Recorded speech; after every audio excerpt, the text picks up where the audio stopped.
Que le Seigneur vous bénisse. Amen. Je sens que vous êtes dans la joie. Et c'est une très bonne chose. Que Dieu vous bénisse encore. Je ne sais pas s'il faut commencer avec le mariage pendant que les mariés ne sont pas là.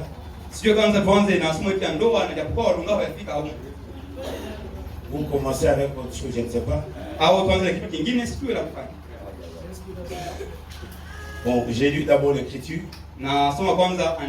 Et le Saint-Esprit va nous guider. Amen. Genèse chapitre 2. Mettez-vous s'il vous plaît. La parole vous dépasse. Quand on lit la Bible, tout le monde doit la respecter.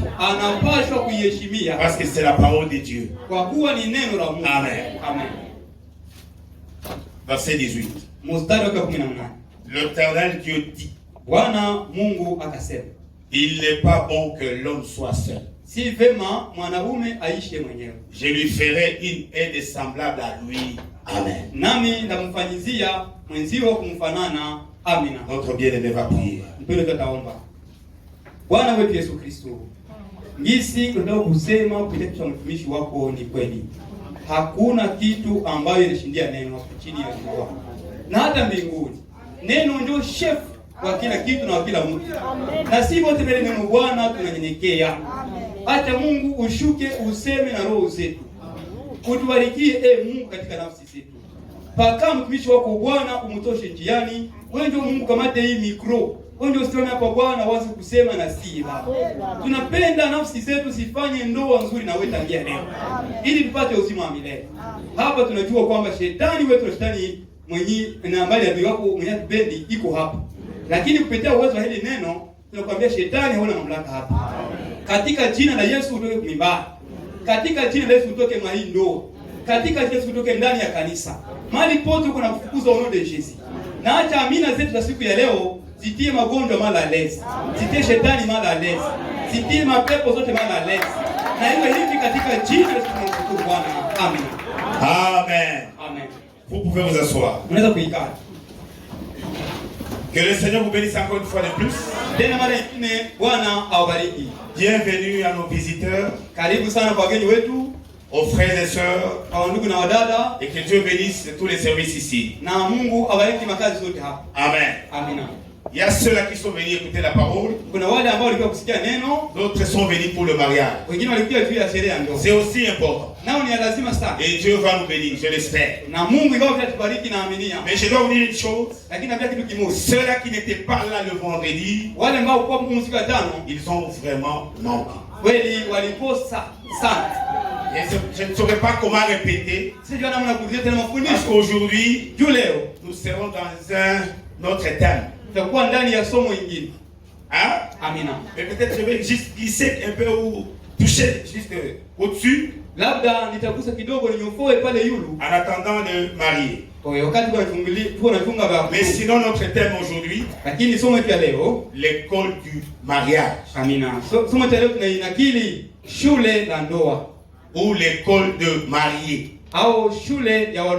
C'est une école. Amen. Je vais vous le prouver. C'est une école.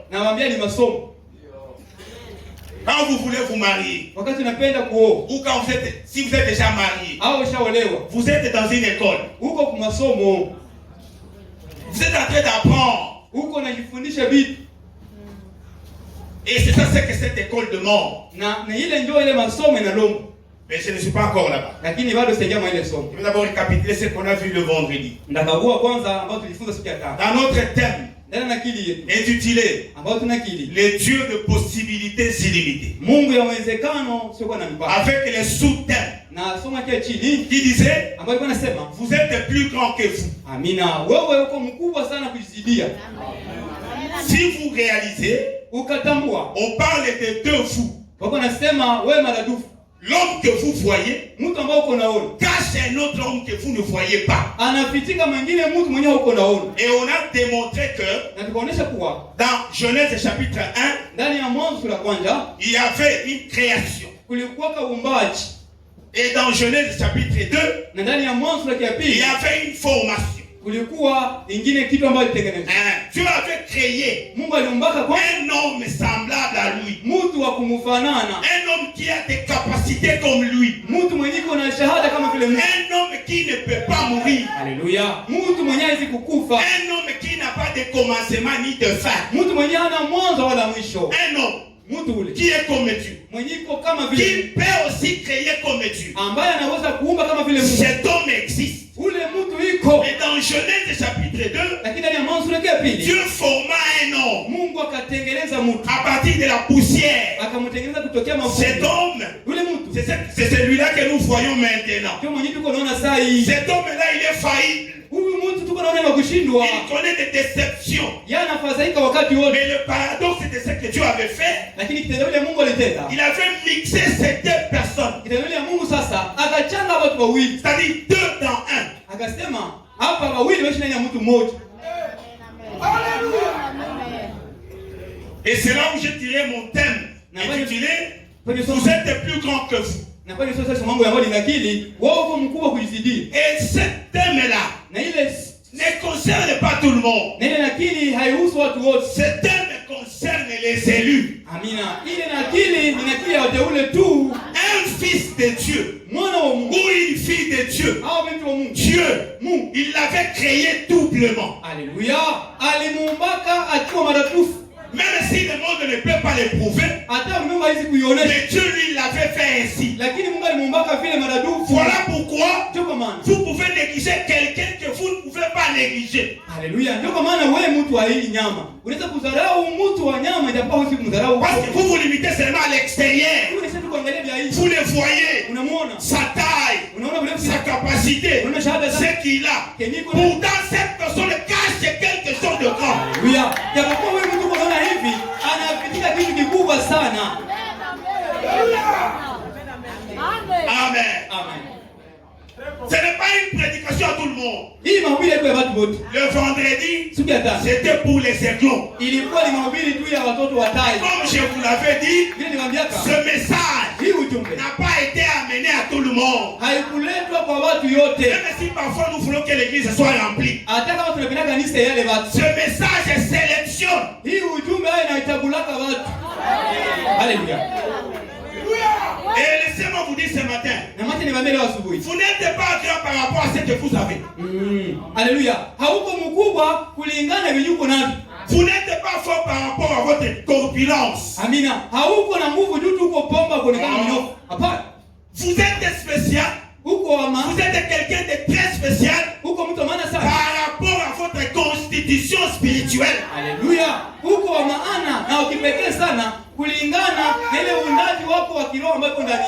Et c'est ce qui fait que Dieu veille sur vous. Dieu ne veille pas sur vous parce que vous êtes joli. Alléluia. Parce que vous connaissez parler français. Parce que vous êtes venu en voiture. Ce n'est pas ce qui intéresse Dieu. Ces choses-là sont passagères. Ce qui intéresse Dieu, c'est votre constitution spirituelle. Alléluia. Qui n'est pas visible, mais néanmoins qui existe. Amina. Amen. Amina. Et j'ai dit, c'est le vrai vous là que nous ne voyons pas, qui écoute la parole. Alléluia. Et qui la comprend. Et j'ai ajouté, d'ailleurs on ne prêche pas le vrai vous. Parce que vous connaissez ça, non? Vous faites partie de ça. Trop souvent nous crions ici, nous prêchons ici. C'est pour convaincre le vrai que nous voyons, le fou que nous voyons ici. Amina. Mara kwa mara tunalalamika, tunatabika, tunatoka Yesu hapa. Kwa kuhakikisha huyu mtu wa minofu wetu tuko naona. Les corps que vous voyez, hivi ambao tuko naona. Les corps que vous portez, hivi ambao unaishi nayo. C'est celui-là votre premier ennemi. Alléluia. Ile mwili wako uko nayo. Ndio adui wako wa kwanza huyo. Avant de vous attaquer aux voisins et aux voisines, commencez d'abord à vous observer vous-même dans votre chair. C'est un corps incrédule. C'est la Bible, ce n'est pas moi. C'est Job qui le dit. C'est que je crains Marie. Alléluia. Et Paul avait même ajouté. C'est que je ne veux pas. C'est ce que je fais. Ce que je veux faire, je ne le fais pas. Chacun de nous est dans un combat. Vous pensez que vous êtes venu ici à l'église par hasard? Non, il y a un esprit qui te disait reste un peu. Reste d'abord. Ce n'est pas encore l'heure. Vous pensez pourquoi les gens viennent en retard? Mais ils sont dans les combats, non? Alléluia. Chacun de nous est dans un combat. Et c'est là où Paul avait dit, je traite durement mon corps. Il ne faut pas aller dans les caprices de ce corps. Ce corps va te prêcher à ne pas donner. Alléluia. De ne pas donner. Mais ici, quelqu'un te dit donne. Même ceux-là qui font le mal. Pourquoi vous vous cachez? C'est parce que quelqu'un à l'intérieur vous dit ça c'est mauvais.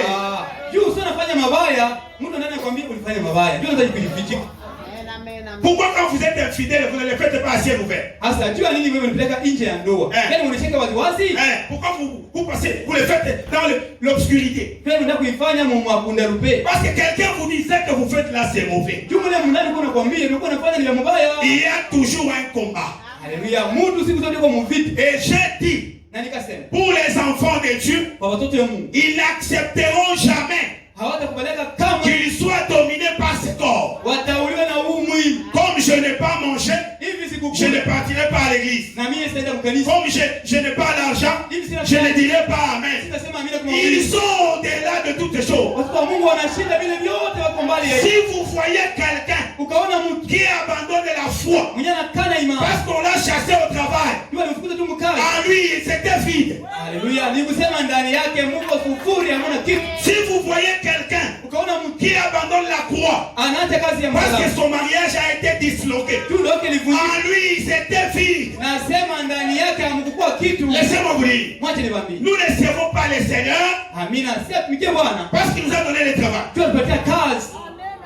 Nous ne les servons pas parce que nous avons des femmes, parce que nous avons des maris, parce que nous avons des enfants. Non, que nous les ayons ou pas, nous là, nous sommes disposés à les servir. Et donc arrêtez de servir Dieu avec intérêt. Laissez-moi les servir. Peut-être qu'il fera de moi comme ceci. Pharisien. Amen. Et j'ai démontré par le prophète Branham. Pour vous, nos visiteurs, Frère Branham, c'est notre prophète. Alléluia. C'est notre pasteur. Il est comme Jean. Il est comme Pierre. Il est comme les autres prophètes. Ne nous connaît pas les noms que vous nous connaissez là-bas. Ici à Busoka, notre sauveur et Seigneur, c'est le Seigneur Jésus-Christ.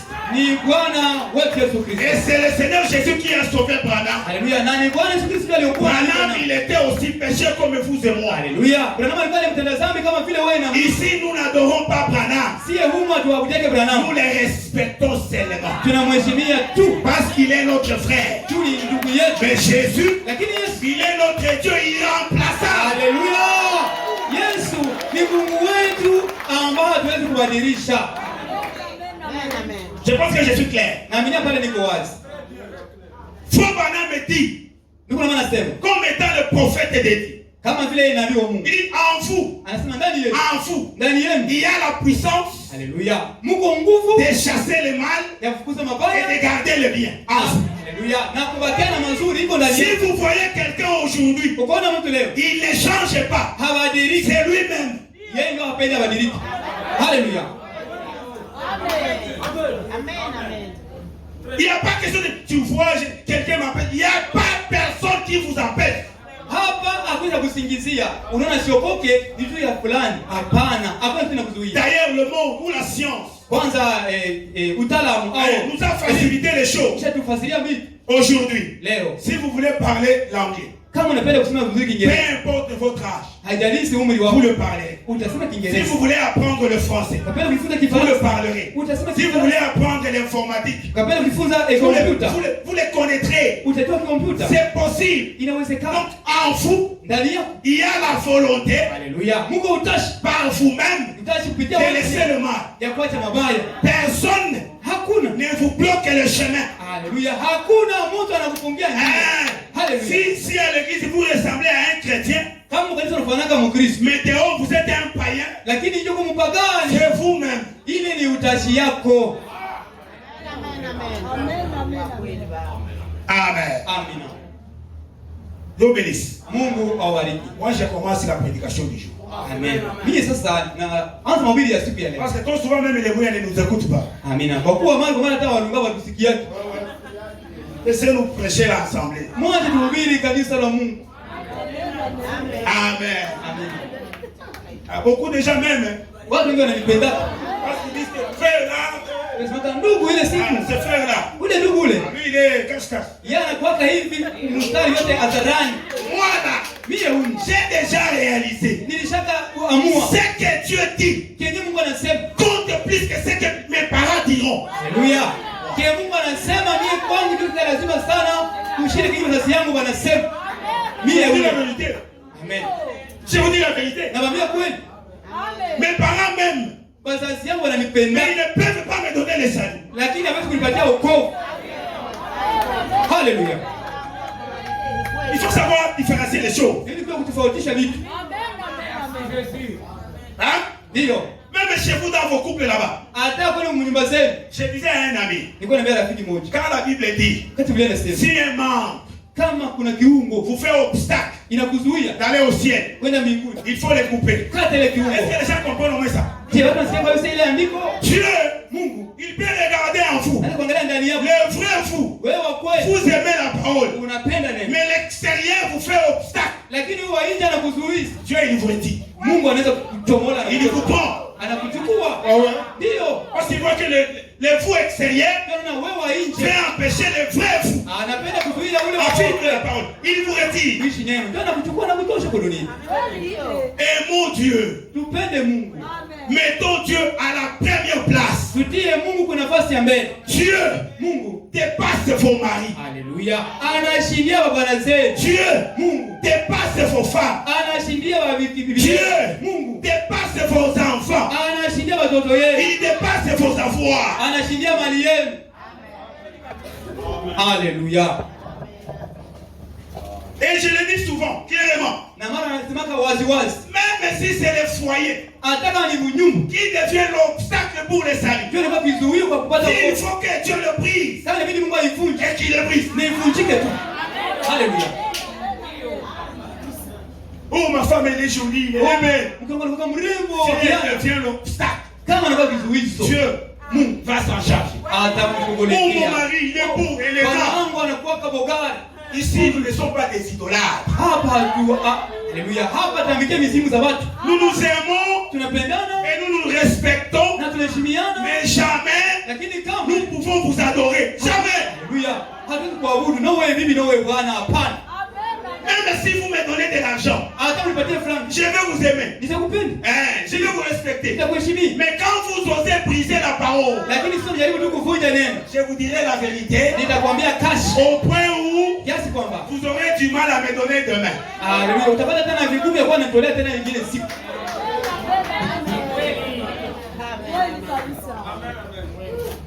Amen. Et aussi longtemps nous sommes les serviteurs de la vérité, Na mara yote tuko tukisha kusema kweli. cette vérité va nous garder. Ile kweli tulinda. Même s'il y a les jaloux, Hata kuko watu ya wivu. même s'il y a les gonflés, Haleluya. Hata kupata na vibana viburi. il nous met mal à l'aise avec la vérité. Anasema anasumana hii kweli yetu kwa Moi je dépends de la vérité. mimi ninategea tu kweli. Cette vérité va me protéger. Ile kweli yangu Cette itanilinda. vérité va me garder. Ile kweli yangu itanikinga. Haleluya. Amen. Amen. Comme je l'avais dit tantôt, vile nilisema mbele, notre thème aujourd'hui, na akili yetu, c'est l'école du mariage. Alléluia. Somo ya leo ni shule au masomo ya ndoa, ou l'école de mariée. Masomo ya unyumba. Nous avons lu ensemble avec vous. Tusoma pamoja na nyinyi. Dieu, il constate que anagundua kuwa il n'est pas bon si vema que l'homme soit seul. Mwanaume aishi peke. Et lui-même Dieu trouve la voie, na Mungu yeye anapata njia, la solution anapata suluhisho pour aider l'homme. Kwa kusaidia mwanaume. Lui-même dit, yeye anasema, je lui ferai nami nitamfanyia une aide. Musaada. Pas seulement une aide, hapana tu musaada, mais une aide semblable à lui. Alléluia. Bali musaada kumfanana. Donc au départ, sema tangia mwanzo l'homme a comme aide la femme. Alléluia. Tangia mwanzo musaada mwanaume ni mwanamke. Quand vous voulez vous marier, unapotaka kuoa, la femme que Dieu vous donne, mwanamke mwenye Mungu anakupatia, c'est une aide. ni musaada kwako. Et si elle n'est pas une aide dans votre vie, na kama haiko musaada maisha yako, moi je peux dire que vous ne vous êtes pas marié. Mimi ningekwambia kama mwenduka yowaka. Alléluia. Amen. Oh, ce que Dieu a uni, que personne ne le sépare. Oh, que Mungu aliunganisha na mtu kutenganisha. Absolument. Ni kweli. Qui peut contester ce que Dieu a fait? Nani kupinga Mungu ashakafanya? Mais nous pouvons dire, lakini tunaweza kusoma ce que l'homme a uni. Alléluia. Kenye mandamo aliunganisha, ça peut se briser à tout bout de champ. Inaweza kuvunjika saa zote. Parce que ce n'est pas durable. Alléluia. Dieu hawezi dumu. Amen. Amen. Amen. Si les mariés sont là, ils vont entrer comme ça. Amina. Kama wakulunga bashafika pale wataingia na tuko tunahubiri. Faut pas arrêter la parole parce qu'il est marié. Ils vont se marier. Tasimamisha ndoa, tu wanaingia tuendelesha tu. C'est aussi bon. Nao ni mzuri. Amen. Amen. C'est-à-dire ici Dieu montre que c'est agréable ni ya kupendeza de vivre ensemble à deux. Kuishi pamoja watu wawili. Ça fait du bien. Inapendeza. Vous les célibataires, nyie wasimbi, laissez-nous vous dire la vérité. Mwache tuambie ukweli. Vivre à deux, ça fait du bien. Kuishi watu wawili inapendeza. Ça vous augmente les idées. Inakuongezea mawazo. Vous partagez les expériences. Unachangia mazoezi. Et beaucoup d'autres choses. Na vitu vingine. Amen. Amen. Écoutez. Musikie. Proverbe chapitre 18. Mithali sura ya 18. Verset 22. Mstari wa 12. Écoutez-moi bien. Msikia hapa mzuri. On dit, wanasema, celui qui trouve une femme. Alléluia. Mwenye anapata mwanamke trouve le bonheur. Anapata uheri. On n'a pas dit une belle femme. Ici, il n'y a pas de qualificatif. La Bible dit, si seulement vous trouvez une femme, vous trouvez le bonheur. C'est-à-dire, Dieu a créé une merveilleuse chose. La femme, c'est une bénédiction. La femme, c'est la joie. Que Dieu bénisse nos maris. Est-ce que vous pouvez acclamer? C'est merveilleux. Et vous allez constater que vous se marier, c'est une très bonne chose. Et si vous avez peur de vous marier, vous avez un démon. Oui, oui, il y a des gens comme ça. Et vous, mariez-vous. Nous, on n'est pas pressés. Peut-être c'est un PD. Ou c'est un gay. Alléluia. Il faut observer les gens. Je disais, la femme, c'est une bénédiction. Même sans qualificatif.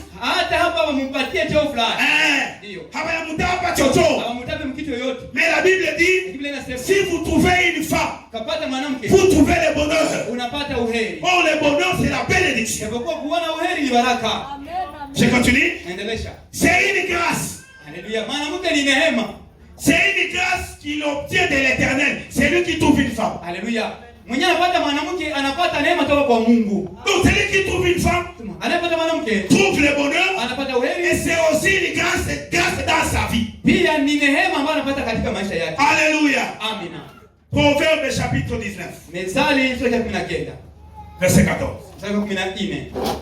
On peut hériter de ses pères une maison et des richesses. Unaweza kurithi toka baba yako manyumba na utajiri. Mais une femme intelligente, lakini kurithi mwanamke mwenye busara, est un don de l'Éternel. ile ni tunu au karama toka kwa Mungu. Si Dieu vous a donné une femme intelligente, kupatia mwanamke mwenye busara, une femme qui a la sagesse, mwanamke mwenye na hekima, elle dépasse vos avoirs. Alléluia. Ule mwanamke wa hekima anashidia mali yako. Elle dépasse vos maisons. Anashidia manyumba zako. Elle dépasse vos biens. Anashidia mali yako. Pourquoi? Parce que cette femme vient de Dieu.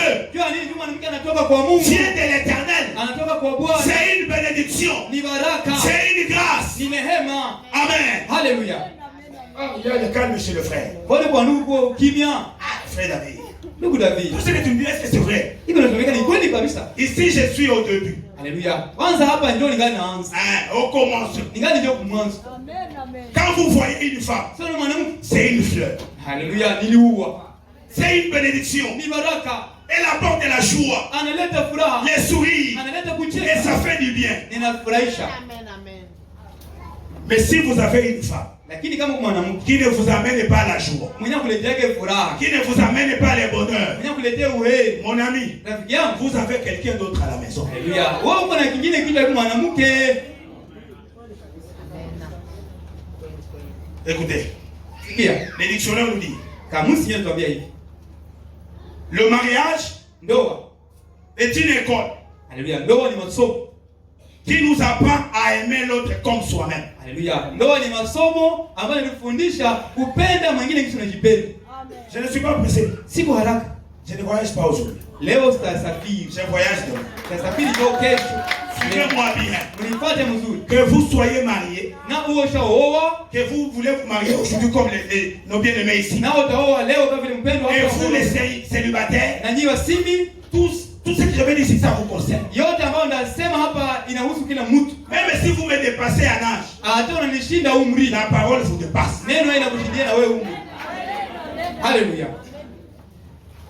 Le mariage Ndoa, est une école ndoa ni masomo qui nous apprend ambayo yanatufundisha à aimer l'autre comme soi-même. kupenda mwingine kisi tunavyojipenda.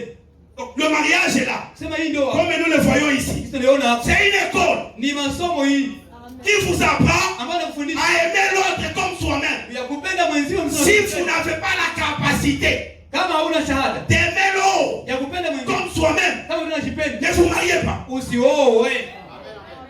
Amen.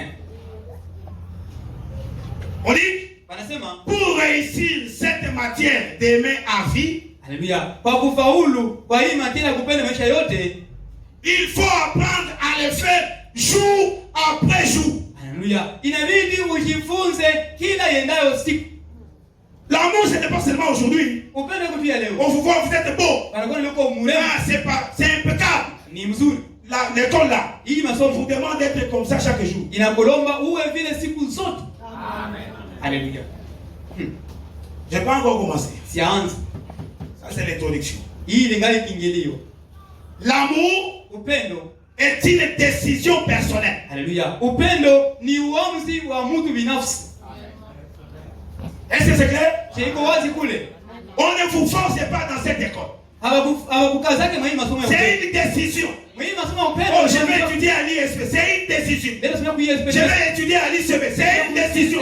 Ni uamuzi wako. Si vous y allez là-bas, Ukaenda par influence, kisha ushuka na mwingine. pendant que dans votre tête il n'y a rien, Uko mshishako hamuna kitu. vous allez pleurer vous-même. Utalia kule wewe peke. Amen. Haleluya. L'amour Upendo, doit être construit. haleluya. Upendo ni kitu cha kujengewa. Inajengewaka. Upendo unajengewaka. Si on ne vous l'avait pas dit, Kama kwambia kabisa. j'en profite pour vous le dire. Nafariki kwambia upendo On unajengea. construit l'amour. Upendo unajengea. Et l'amour, on le construit à deux. Na upendo unajenga kama watu wawili. Amina. Amen. Haleluya. Vous êtes là? Je Mungu pale. Que le Seigneur vous bénisse. Mungu awabariki. Le mariage est une école Ndoa ni masomo, pas comme les autres. haleluya. Ndoa ni masomo yenyewe kusaidia masomo zingine. Haleluya. Suivez-moi bien. Est-ce que Mungu anasikia kabisa? Amen. Le mariage Ndoa, est une école ndoa ni masomo pas comme les autres. yenyewe kusaidia masomo zingine. Le mariage Ndoa, est la seule école où ndoa ni masomo pekee l'on reçoit les diplômes avant les cours et les examens. Alléluia. Ndoa ndio masomo pekee. Kwenye mtu anapataka majifunzo na cheti kabla yafanya hata mtihani. Vous vous êtes inscrit dans une école. On vous donne déjà les diplômes. Avant les commencements de cours. Et avant les examens. Alléluia. Alléluia. Amen. Là, nous commençons. Comme toute école est bien organisée, il y a un certain nombre de conditions que l'on doit remplir. Alléluia. Pour passer aux inscriptions. On ne vous inscrit pas seulement comme ça. Il y a des conditions que vous devez remplir. Et l'école du mariage ou l'école de mariés a aussi ses exigences. Les voici. Il faut avoir un appel. En vous. Vous devez sentir, j'ai envie de me marier ou d'avoir un partenaire. Si ça ne se trouve pas en vous,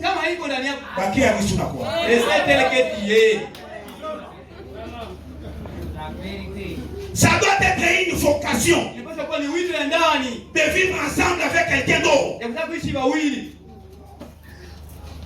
Ce n'est pas les histoires que nous sommes en train de voir. Tu te regardes dans le miroir. J'ai déjà la balle. Je dois me marier. Ça, ce n'est pas le mariage. Avez-vous senti quelque chose ici? Vous serez capable de garder cette femme. Toi là, vous serez capable de supporter l'homme. Les caprices et tout. Vous vous regardez dans le miroir. J'ai déjà de la taille. Donc c'est le moment. Demandez à vos amis qui vous ont précédé. Demandez-les pourquoi ils sont calmes. C'est ça de prêcher. Pourquoi il n'y a pas d'amen? On va vivre bingine. Parce qu'ils vivent autre chose au-delà de ce qu'ils attendaient. Trop souvent, c'est là qu'ils veulent se marier. Hein? Ils se comportent comme des petites chèvres là. Il sortit à tout moment. Il n'est pas tenable. Il est là-bas avec beaucoup de grimaces. Attendez seulement que la chèvre grandisse. La chèvre va passer à la loi du couteau. Vous devez sentir en vous qu'il y a quelque chose qui vous prouve que vous pouvez aimer, vous pouvez vivre avec quelqu'un d'autre. Si ce n'est pas le cas, même si on vous a chuchoté à l'oreille, jamais.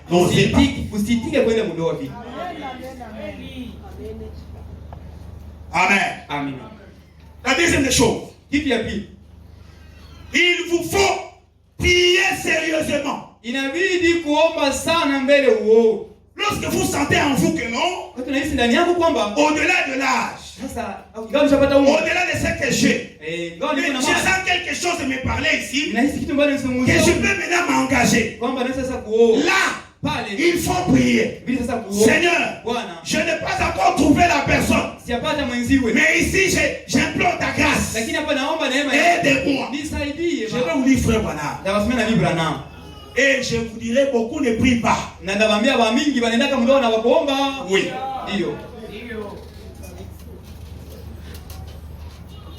Vous devez être convaincu. Vous avez prié Dieu. Vous êtes sûr qu'il vous a entendu. Et vous êtes en train d'expérimenter comment il vous conduit.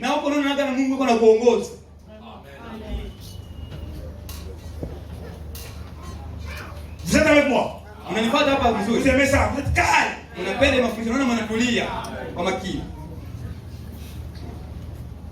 Amen. Amen. La troisième des choses, vous devez avoir la maturité de gérer. Alléluia. Umekomaa kiwango cha kudhamini mambo. Bien interprété. Unatafsiri mzuri. Unaivya. Umeivya.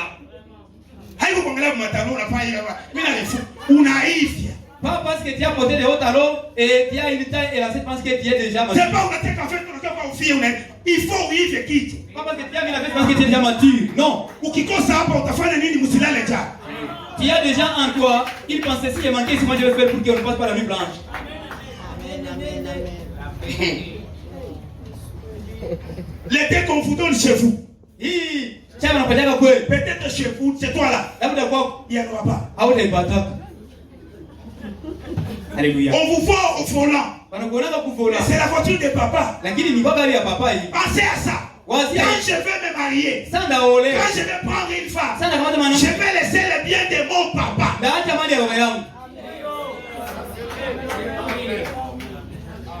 Où on a fréquenté la gare à moi. Toi, tu vas fréquenter avec la voiture de ta famille. Et cela reste dans ta tête. Tu vas toujours véhiculer. Non, tu vas toujours véhiculer. Tu vas toujours véhiculer. Quand on va donner à votre papa le microphone ici, il vous bénit et après il vous dit, mon fils, donnez-moi les clés de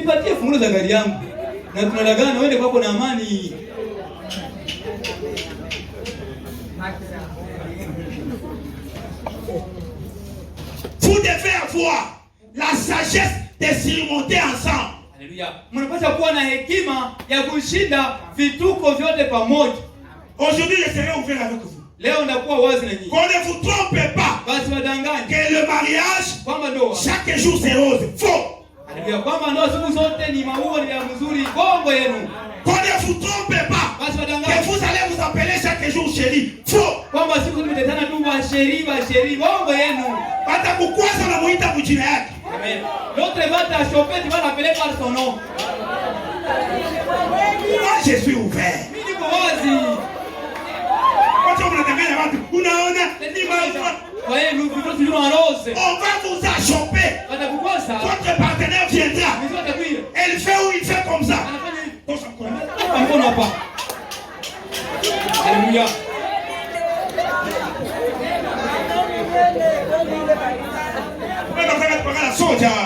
Je ne vais pas vous dorloter pour ça.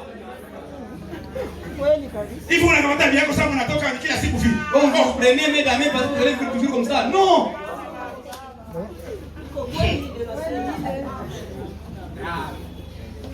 Je vais vous dire, il faut pas. Vous devez sentir en vous la capacité de gérer les choses. J'ajoute la capacité de gérer les imprévus. Alléluia. Usikie ndani yako uko na shahada ya kudhamini bila kujitokeza wenyewe kwa na taarifa. Vous allez voir le frère que vous voyez là-bas. Amen. Tuna ndugu ambao unaona pale. Trop jeune. Wako vijana. Iko kijana. Trop jeune. Kijana. Il semble à quelqu'un qui a beaucoup la sagesse, beaucoup de sagesse. Anaonekana sana mwenye kuna hekima sana. Il ne parle pas beaucoup. Asimake sana. Mais une fois marié. Lakini tu sana c'est là que vous allez apprendre. Pale ndio utasikia. Il avait eu des enfants. Pale ndio sasa utasikia kama moi ile sura ya kupona. Haleluya. Pale ndio utasikia kwamba kumbe alikuwa na watu wawili nje. Alikuwa alikuwa mpole sana. Na uko na wasia wewe ndio wa kwanza anafaa. Parce que tu pensais que tu es la première fille à la courtisée. Kumbe kuna wawili nje. Pourtant il a déjà des enfants à l'extérieur. Si on ne vous a pas appris kama bakufundisha qu'il faut gérer et surmonter. Kama inabidi kudhamini ile mambo yote na kuishinda. Mtoto moya un seul enfant. Na mimi unataka kufunga nini? Avec une grossesse tu vas emballer les effets rentrer à la maison. Si quoi gérer kai? Je ne pensais pas ainsi. Quoi va gérer? Toi tu pensais comment?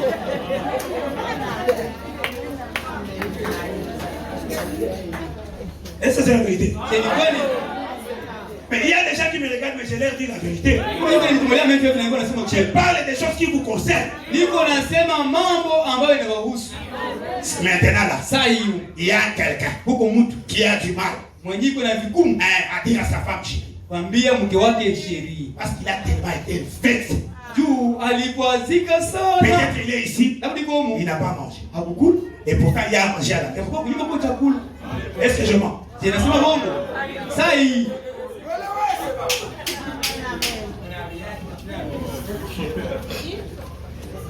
L'école du mariage.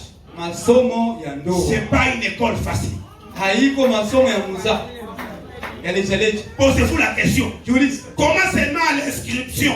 Je n'ai pas encore vu les professeurs. Mais à l'inscription, on besoin déjà les diplômes. Alléluia. Il y a bien ta cours d'option. Il dit ça, on a combien? Il faut seulement s'inscrire, on vous dit, voici ton diplôme, partez. Tu as déjà réussi. Quelles seront les questions pour les examens? Messieurs, vous avez déjà réussi. Oh, ne pose pas cette question-là.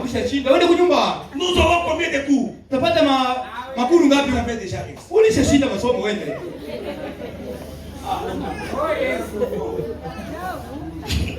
Mais arrivé maintenant là-bas, vous allez vous dire, est-ce qu'il faut que je déchire ces papiers ou walipatia sa diplome yangu ya masomo ya ndoa ni pasule au ni wakiana. Et puis on vous l'a donné comme quelqu'un qui a réussi. Na walipatia hayo kama vile mtu mwenyewe aliweza kumasomo. Quelqu'un qui ne peut pas abandonner. Mwenyewe asiwacha masomo. Il est vaillant. Yeye ni shujaa. Il est fort. Iko nguvu. Pourtant le professeur sait que japokuwa mwalimu anajua. C'est lui qui l'a inscrit. Mwenyewe ni mwandiki. Il sait que là-bas. Anajua kule. Chama tema kule. Amen.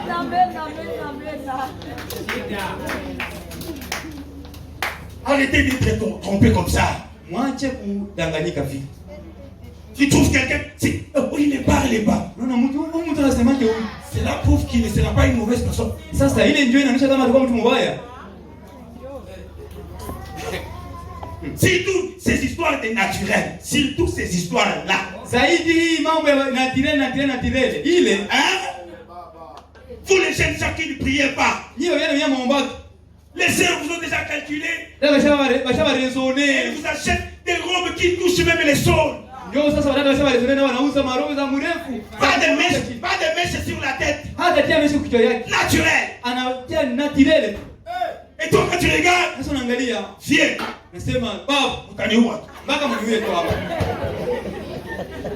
Mon fils, tu es sûr? Oui. Je suis sûr. Tu as prié depuis.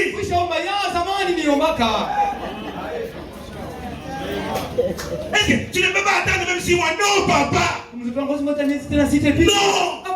C'est moi-ci. Et ce n'est pas le cas. Vous allez m'enterrer.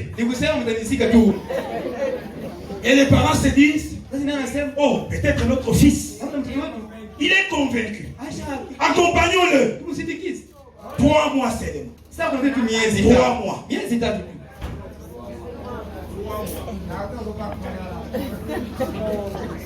Amen. Amen. Le point suivant. Il vous faut réussir. Ensemble. N'ai jamais eu la pensée d'abandonner. Ou de laisser. Est-ce que c'est clair? Voilà l'école du mariage. Voilà l'école de marier.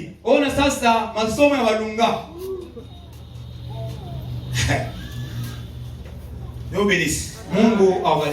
Je vais vous lire Frère Branham. Frère Branham dit dans la prédication, Hébreux chapitre 7, numéro 2. Ça a été prêché le 22 septembre 57. Le 22 septembre 1957. Au paragraphe 362. Beaucoup ne prient pas. Trop souvent, chaque jeune célibataire, c'est un véritable croyant. Avant le mariage, chaque jeune célibataire du message, quand on le voit, c'est un croyant, c'est un chrétien. Il vous balance le verset de la Bible. Il vous balance ce que Frère Branham a dit. Vous-même vous allez dire, voilà notre bien-aimé. Ça, ce n'est qu'une apparence.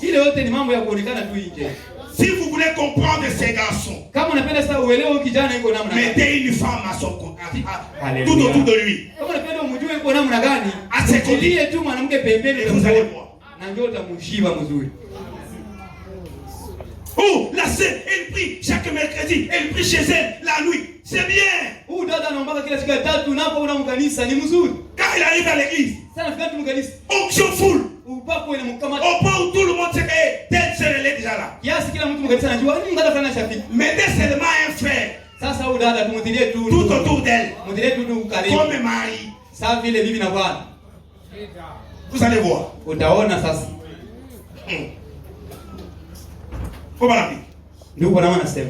Le mariage est une chose honorable. Mais il devrait être abordé avec prière et respect. Aingie kwanza katika maombi na aingie huko kwa na adabu kubwa. Amen.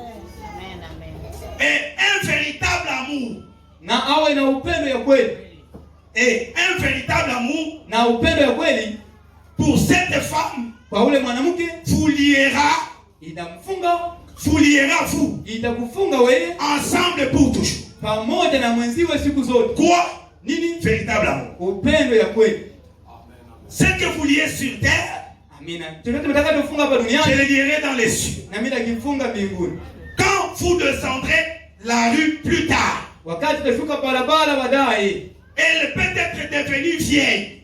Amen. Huyu mwanamke anaweza kuwa shazeeka, grise, alisha kuchuya, héritée, na alishakuwa na mikunjo. Mais lakini ce même amour, lakini ile upendo que vous aviez ambao ulikuwa nayo mbele pour elle, kwake, quand elle était une jeune et belle femme, wakati alikuwa ngali kijana na mrembo, vous l'aurez encore. Na ile upendo uwe nayo tu. Il se pourrait que itawezekana labda vous deveniez fouteux. Nyi wawili mnageuka, mnaanza zeeka, chauve, mnakuwa barupala, hérité, na mnakuwa ba et tout le reste, na kadhalika. Mais elle vous aimera tout autant que vous l'aimiez quand vous aviez de larges épaules et des cheveux frisés. Amen. Ingawa vile mshazeeka mimi wawili, huyu mwanamke naye atakupenda vile vile kwa ngali kijana, songali na mabega yako yote, nungali wote unaenea. Comment dire? Comment nasema? Si c'est réellement Dieu. Alléluia. Kama ni kweli alikuwa Mungu. Amen. Là où il y a le véritable amour. Pale kuniko upendo ya kweli. Cet amour-là qui vous a lié. Ile upendo ambao unaunganisha. Dans les fiançailles. Unaunganisha katika uchumba. On vous marie. On vous bénit. Hein? Cet amour, si il était véritable, cet amour va continuer. Ce ne sont pas les enfants qui vont l'ôter. Ce ne sont pas les circonstances qui vont l'ôter. Ce n'est pas l'apparence qui va l'ôter. Amen. Mais beaucoup, je dis bien, ils sont dans ça. Toi, sœur, un frère va se présenter devant vous. Et il dit il vous aime. Et vous croyez que c'est le véritable amour?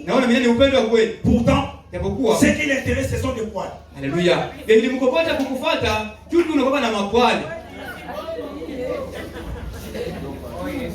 qui a attiré le frère, hein? Parce que vous avez la taille. Ton papa te donne à manger, il te scolarise, tu dors bien, et tout cela a attiré le frère. Et à ce moment-là, il peut dire que c'est le véritable amour. Je l'aime. C'est bien. On te donne cette fille. 5 ans plus tard, la sœur là n'a plus de poils. Parce qu'elle mange mal. Elle n'a plus la taille. Parce qu'il n'y a pas de moyens. Quand le monsieur le regarde, et nous, il y a la nouveauté. Regardez celle-ci. Là, ce n'est plus le véritable amour. Et beaucoup d'hommes sont dans ça. Na wanaume wa mingi wanakuwa hivi. Peu importe les apparences. Ingawa mtu anaonekana. Vous le voyez sérieux? Unaona wako sérieux. Il parle bien avec les gens. Sasa mzuri na watu. Quelqu'un avait dit. Mtu fulani alisema. Quelqu'un avait dit. Mtu fulani alisema. Dans la poche. Ndani ya mfuko. Et sous la ceinture. Na chini ya mkaba. Il n'y a pas du sérieux. Hakwake vya sérieux mwili. Il n'y a pas d'amen. Wewe msema mimi. Unaona tu baba anasema kama mwanamke si papa sage. Qui va un père qui coûte beaucoup de femmes. Je dis non, c'est papa sage. Vraiment il est sage. Papa sage. Baba wa hekima. Cette école, ce n'est pas une école facile. Amina. Ile masomo haiko masomo ya rahisi. Cette école vous demande beaucoup. Ile masomo yanakufikisha vya mingi. Il y a des frères. Kuko wandugu. Quand ils étaient des célibataires, Watu wagani wasimi. ils s'habillaient très bien. Wanavalaka mzuri. Même s'ils n'avaient pas beaucoup de chemises. Hata wakati shemisa mingi. Mais chaque dimanche, Lakini kila siku ya en cravate. anataka Vous le cravate. voyez avec sa Bible et tout. Emileka na Mais depuis qu'il s'est marié, lakini tangia alioa. shida zinapita. Les problèmes nous dépassent. Parfois, il porte les chaussettes qui ont deux couleurs. Mara anavala shoksi hizi ziko na rangi mbili tofauti. Vous laissez les habits pour qu'on les lave. Wewe unaacha manguo kusema kufulie. Hein? Au lieu de les laver, Bali wazifuli. on les nettoie comme ça. Banazipanguza njoo. Et on les passe. Na kisha kupanguza Quand tu reviens là, joyeux. Unafurahia. Ah, ma femme a travaillé. Oh, mkanga tumika sana. Arrivé au service. Sasa sio nafika mkazi na ile nguo. C'est là où quelqu'un te dit. Ndio mtu atakwambia. Tu as vu de lui ici. Sasa kisha na mafuta kwa hii nguo yako hapa. Chers amis, il y a des choses Huko vitu et des choses na vitu sans commencer par le Saint-Esprit. Amina. Bila kwanza Roho Mtakatifu. Vous pouvez faire des dégâts. Unaweza kufanya maagafu.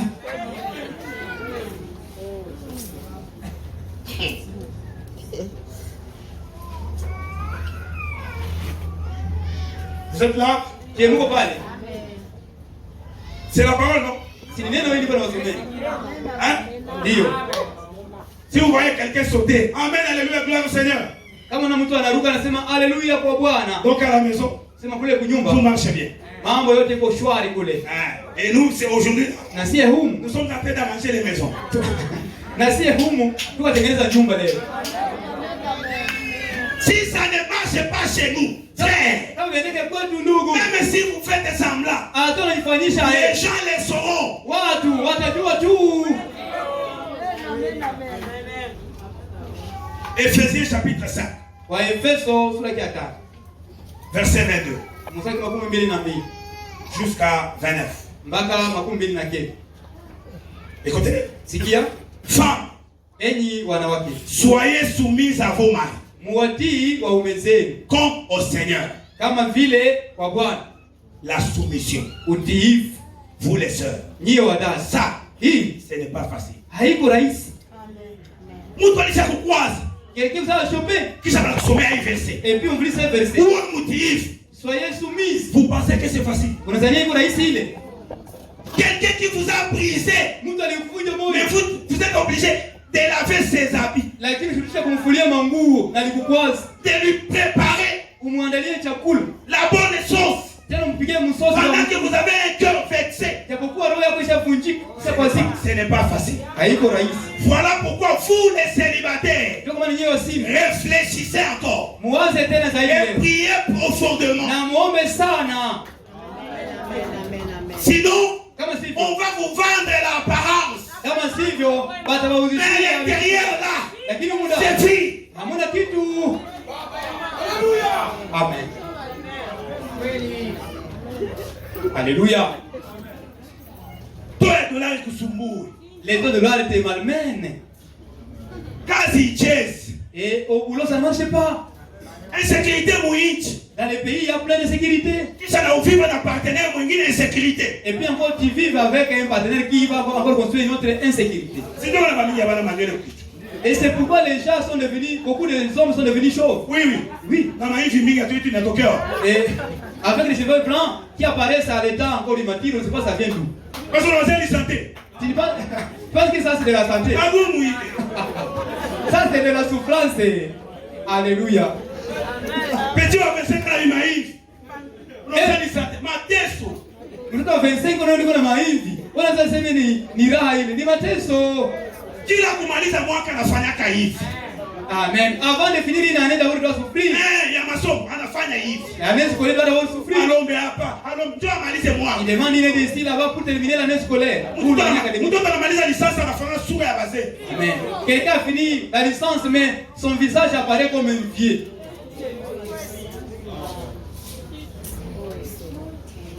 Ndoa. Siko nacheza na ndoa. Ne blaguez pas avec le mariage. Kama una capacité acha. Amen. Kama una shahada ya kama uta supporter acha. Et ceci n'a pas la possibilité de supporter. Hata mnyamaze kuna yote kile unaambia. Oui. Même si vous restez silencieux, mais vous savez que je vous dis la vérité. Amen.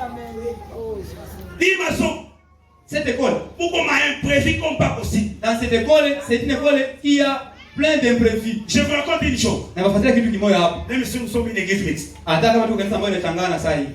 Un monsieur dans la plaine. Il était venu nous voir. Nous en tant que des formateurs. Il nous a dit, mais vous enseignez nos femmes, non?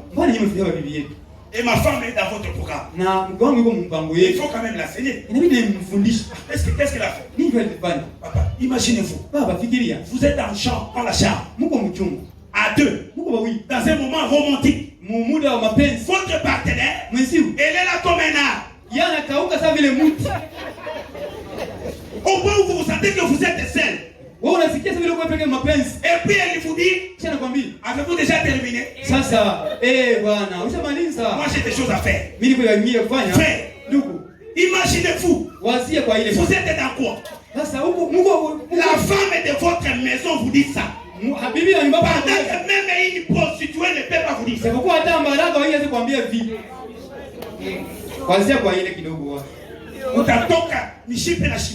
Je vous dis que les nerfs vont gonfler. Réalité Zico. Il y a des réalités ici à l'extérieur. Parce que les gens parfois ils cassent des choses. Oh, nous sommes dans l'église, donc c'est bon. Ce n'est pas bon.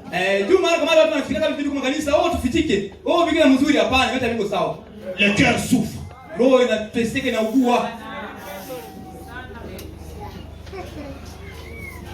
Allez aider cette dame là vraiment. Ça c'est une femme.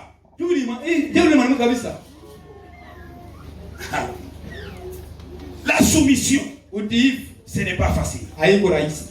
Si au départ, vous voyez le monsieur, le frère, vous sentez à vous, vous ne l'aimez pas.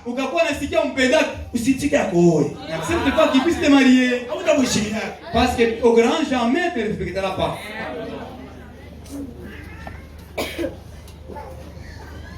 Soyez soumis à vos maris. Comme au Seigneur. Car le mari est le chef de la femme. Comme Christ est le chef de l'église.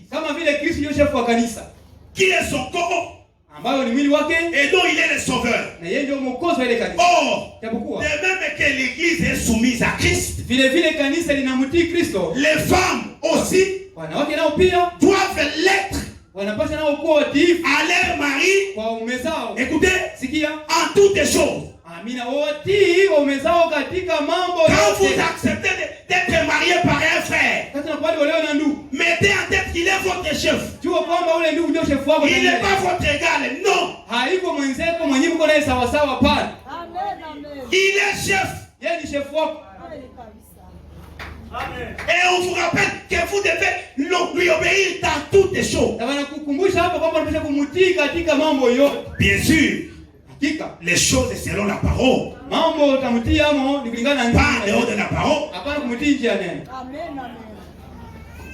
Il faut qu'on vous enseigne la soumission. Qu'est-ce que c'est la vie? Vous avez un cœur qui saigne. Mais je vous demande un service. Et je vous dis, vous devez sourire.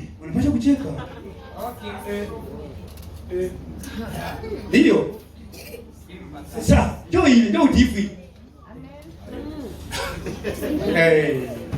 Alléluia. C'est pas facile.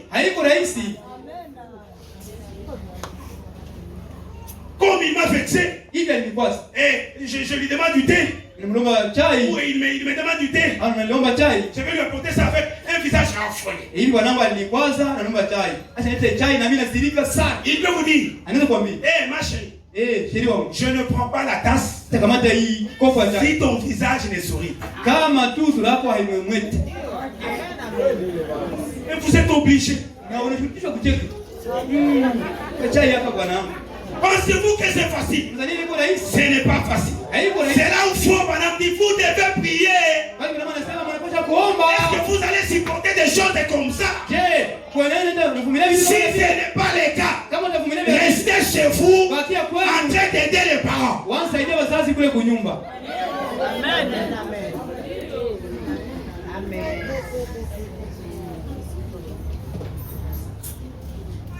Amen. Les amens sont peu.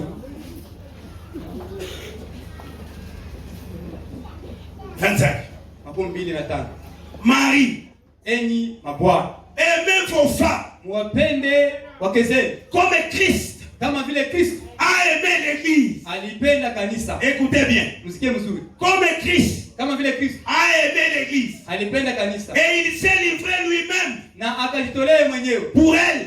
Kwa ajili ya ile kanisa. J'arrête d'abord là. Nasemea kwanza pale. Amen. Penda. C'est pas facile. Haiko rahisi. Laissez-moi vous raconter une petite histoire. Nipatie kwanza hadithi kidogo hapa. Il est minuit. Inakuwa minuit ya usiku. Trop souvent les femmes ne dorment pas comme les hommes. Mara kwa mara wanawake hawa wanalala vile wanaume wanalala. Non. Hapana. Les mamans là. Hao mama. Elles ne dorment pas comme nous. Hawalala vile vile wanaume. Et du coup, kwa ghafla la femme entend quelqu'un sur la porte, à la porte. Mwanamke anasikia mtu mmoja mlango. Et soupçonne, ça doit être un voleur. Mais elle n'est pas vérifiée. Elle regarde son mari qui ronfle. Akaangalia kwanza wanani mwenyewe. Anaangalia bwana mwiko na ngoroma pale. Chérie, il y a quelqu'un là-bas. Quelqu'un qui n'a pas entendu. Mtu mwenyewe kusikia. Qui n'a pas vu. Hakuona. Mais on le réveille. Et on lui dit il y a quelqu'un là-bas. L'amour. Va te mettre debout. Pour aller regarder quelqu'un que tu n'as pas entendu. Et que tu n'as pas vu. Pensez-vous que c'est facile? Quel est le danger? Quel risque? Et quand vous y allez, elle reste. Pourtant c'est elle qui a entendu.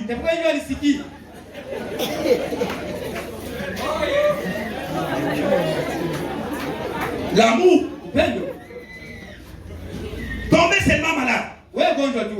Et encore hospitalisé. Le soir, vous êtes dans les séros. Votre chérie vient autour de vous.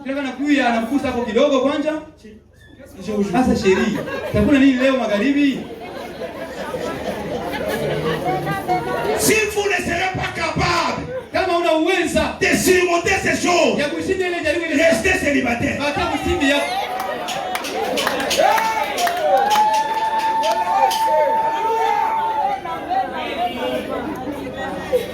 Oh, aimez ma femme. Aimez.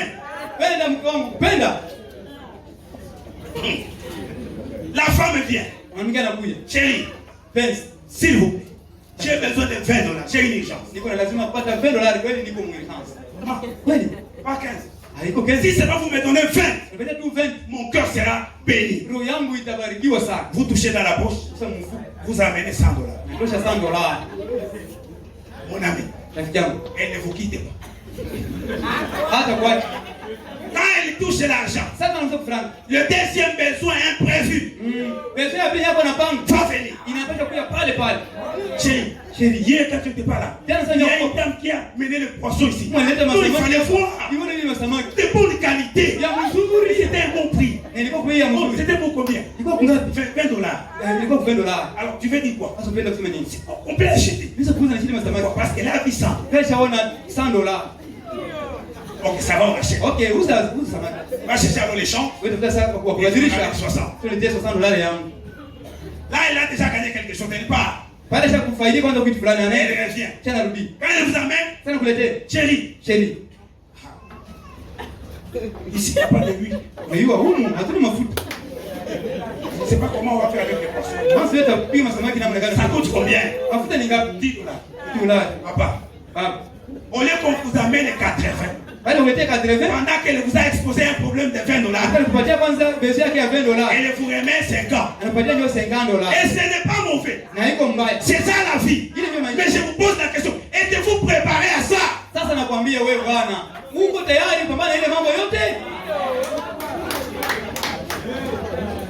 femme te connaît que tu n'as pas de travail. Mais quand elle te voit sortir de la maison, le soir, elle te demande tu as amené quoi?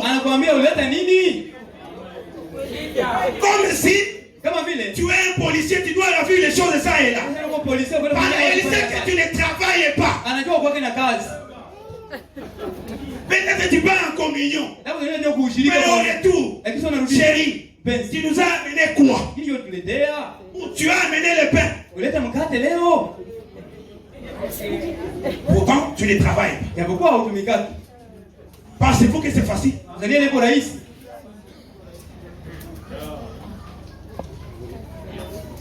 Amen. Amen. Afin de la sanctifier par la parole, après l'avoir purifié par le baptême d'eau, afin de faire paraître devant lui cette église glorieuse,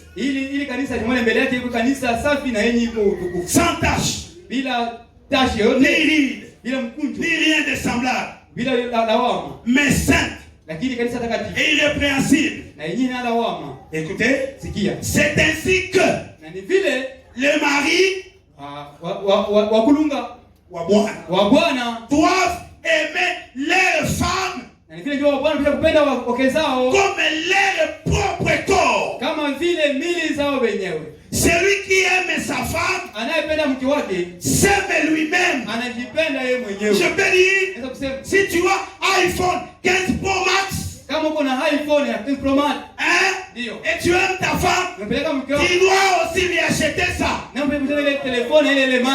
C'est ça l'amour.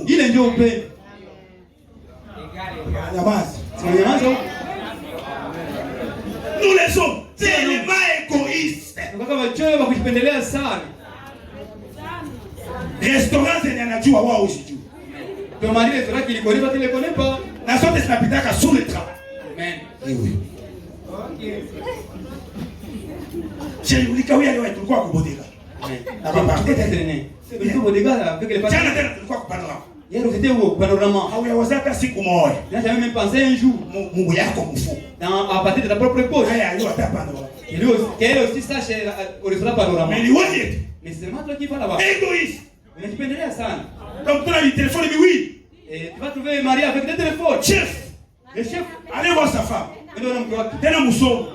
Alors que sa femme est aussi intellectuelle. Téléphone à ma touche. Sa femme a un téléphone de touche. Pourquoi toi tu es sur WhatsApp? Moi je suis toujours avec des touches. Chérie, nous voyons WhatsApp. Mini quand tu m'as touché, c'est vous autres. Chérie. Dans la table. Mais qui amène la nourriture? Hein? Qui amène la nourriture? Qui paye pour les enfants? Il y a quasi. Ce téléphone, c'est pour travailler. Il n'a pas chaque fois outillé. Je dois être outillé. C'est la raison pour laquelle. Tu m'as donné ma téléphone.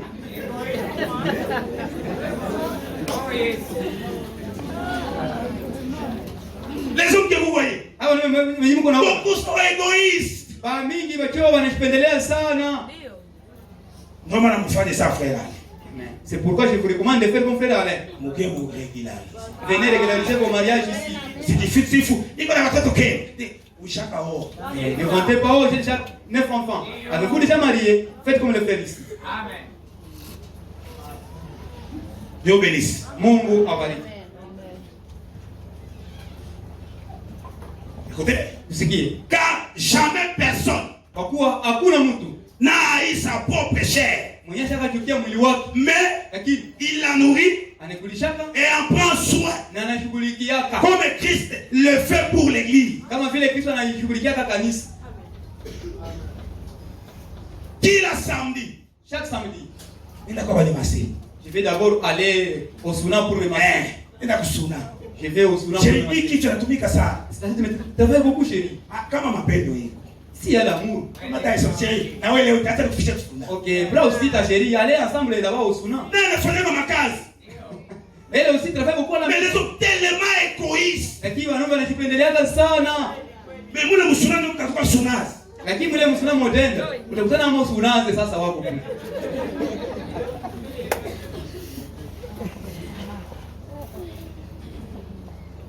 Est-ce que c'est bon? Manyamaza. Mnyamaza. Puisque il y a un problème et amen. C'est pour la vie. Moi je ne fais pas de problème avec les amens. On a un problème à cœur. Moi seulement je me soucie du cœur des gens. Et si le Saint-Esprit me convainc. Na kama roho mfano inakisha. Comment il fait? Que cela est arrivé. Vous aimez amen. Que tu dis amen. Watch. Que tu laisses. C'est un problème là. Je n'avais pas un problème. Tu crois parfois va supporter. Parce que souvent la vérité on ne supporte pas. Faut pas dire. Nous allons ensemble. Le choix d'une épouse. Chagua bibi harusi. Ça a été prêché le 29 avril 65. Le 29 avril 1965. Au paragraphe 35. Mstari makumi tatu na tano. Faut pas dire. Nous allons ensemble. Nous sommes dans l'école du mariage. Masomo tuko masomo ya ndoa. Il dit Anasema c'est un acte très sérieux. Alléluia. Ni tendo ambalo mtu anapaswa kamata kwa makini sana. Il vient aller na ungana na patience. Ni acte neko sérieux. Amen. Comme à l'aide de patience, c'est un acte tellement sérieux. Asiwaze ni blague. Il ne pense pas qu'il est en train de blaguer ici.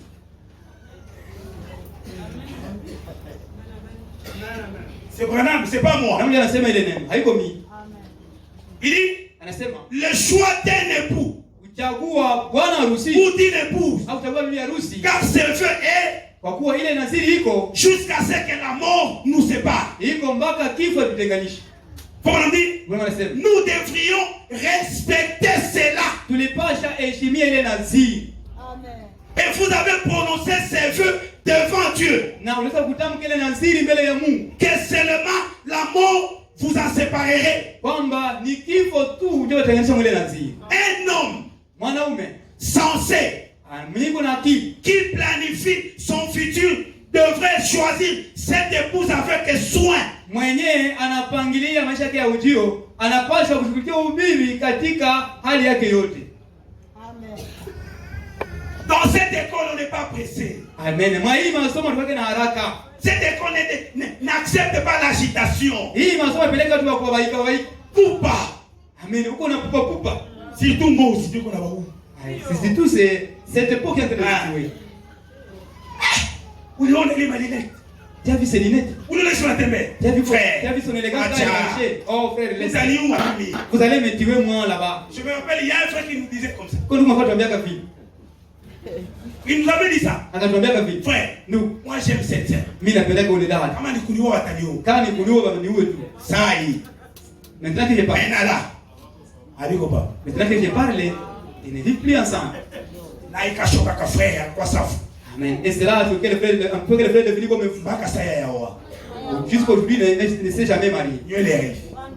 Le frère est là avec une grande chevelure.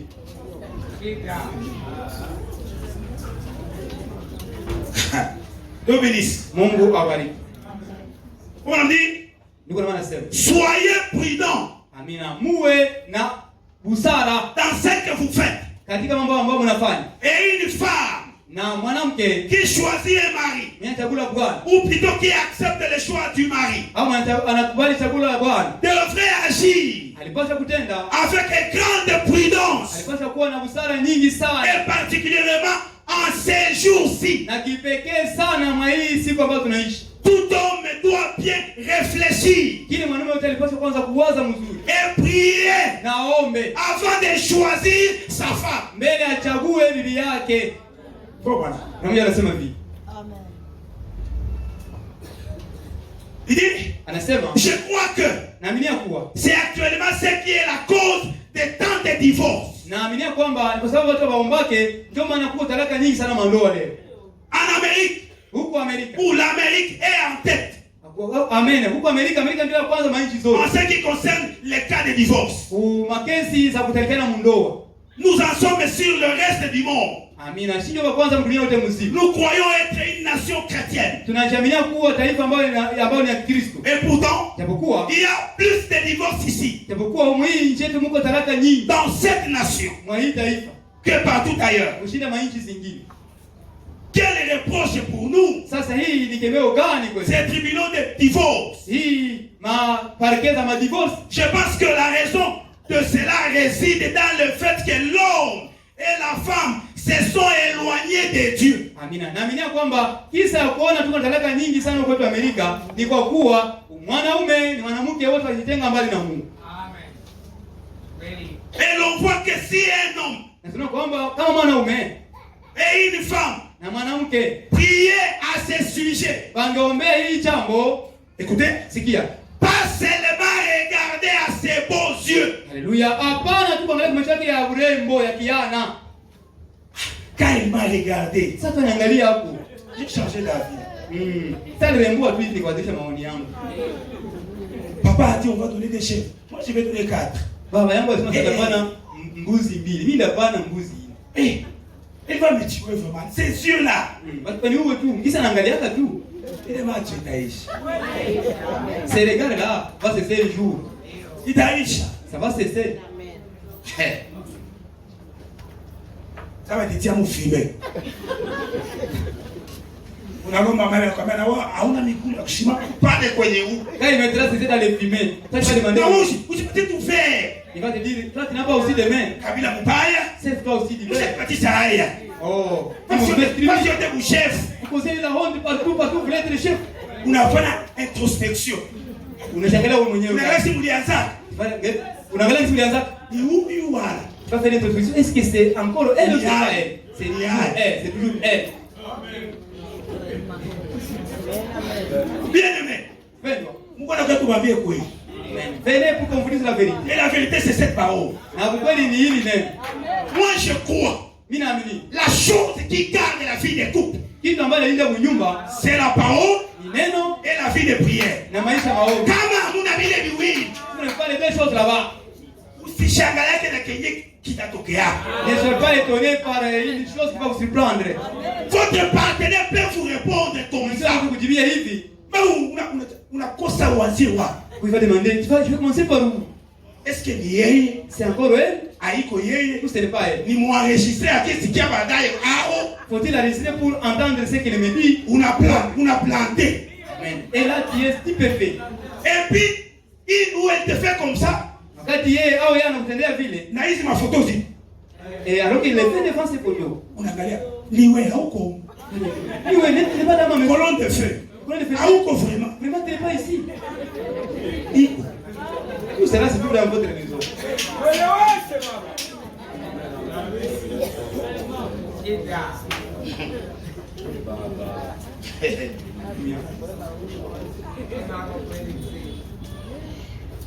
Je sais qu'il n'y a pas du CLS. On a. Donc tout ce que tu vas dire, il n'a quoi shida. Il n'a quoi mahali. Amkunonea mapapa unatukuive oh, ambapo très bien. Pas diplomatique. Hauyasema ki? Napaswa kudimo. Bako naweza sikia kama sitaishi tena. Actuellement, je vais dire l'insécurité de vivre chez toi. Priez. Mombe. Même vous qui êtes déjà mariés. Priez. Je vous dis. Hamuyafika. Je n'ai pas arrivé au point. Il y a un prédicateur dans la ville ici. Il nous avait raconté cela. Il était en train de préparer la prédication comme je prêche ici. Dans sa chambre. C'est comme s'il avait vexé sa femme. C'est comme. Maintenant, c'était un mercredi. Il s'apprête pour aller prêcher. Dans sa chambre, il commence à prier. Que Dieu lui donne l'onction et tout. Étant jeune. Et il fermait les yeux. Sa femme vient déranger sa prière. Oui. Toi, tu me choisis beau. Mungu atasikia hili. Dieu ne va pas entendre ta prière. Cesse de prier. Jiulize. Demande-toi. Utasimama uende ubiri. Tu vas te lever là-bas pour aller prêcher. Utaenda kumai ya ubatizo uanze.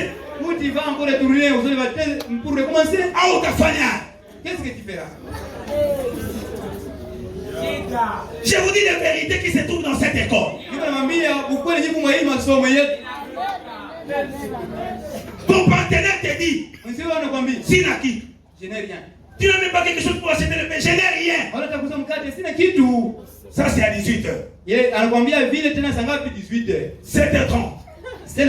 Avant d'aller au travail, il vient vous demander comment vous donnez $20.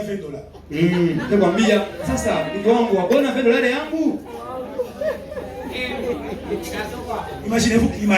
Amen. Ça se va dans quel climat? Imaginez-vous là-bas. Tu dis quoi? Et puis, il ne va pas te répondre directement. Question. Hier, tu m'as dit quoi?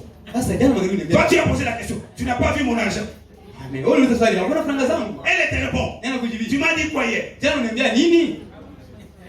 Soukari n'a pas. Réponds-moi, qu'est-ce que tu m'as dit hier soir?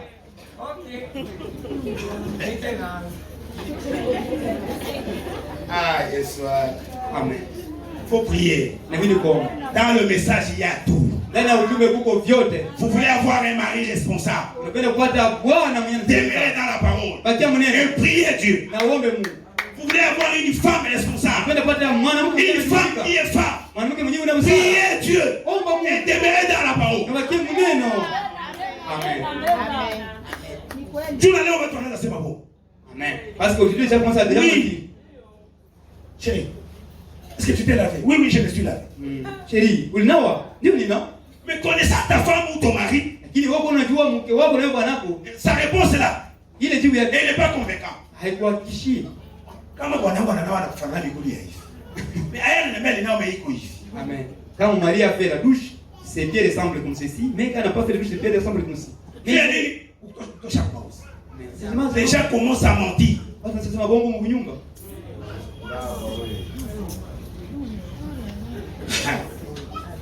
Dieu bénisse. Il dit, pas seulement regarder à ses beaux yeux ou à la carrure de ses épaules, des choses comme celle-là, ou partout d'autres affections charnelles, mais regardez d'abord à Dieu.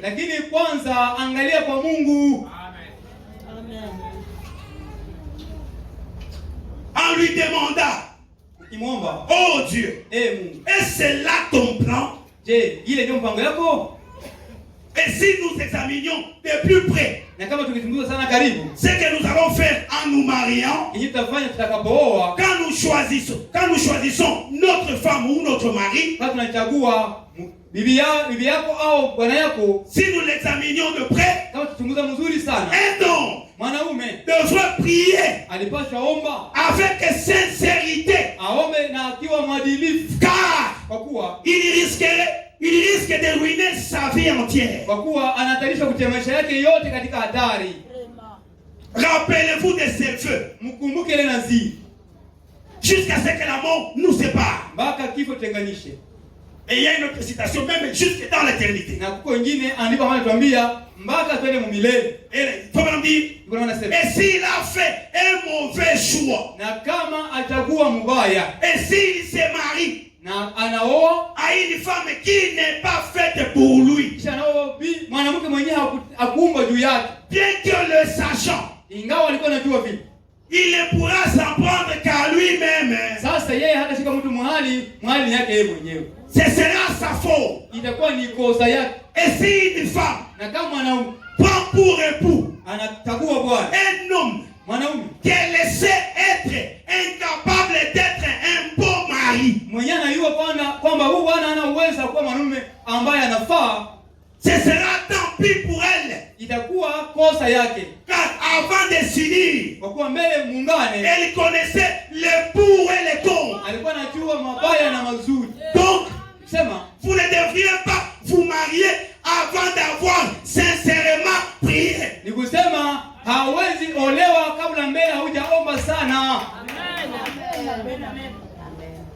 Au lieu de prier, vous regardez sur TikTok. Amen. as vu la vidéo qu'il a postée. Ah, il parlait avec élégance. Il a dit ça, cela ne vous aide à rien dans votre foyer. Tu avais vu les jours de sa défense. Il parlait bien. Oh mon mari. Quand on sera ensemble.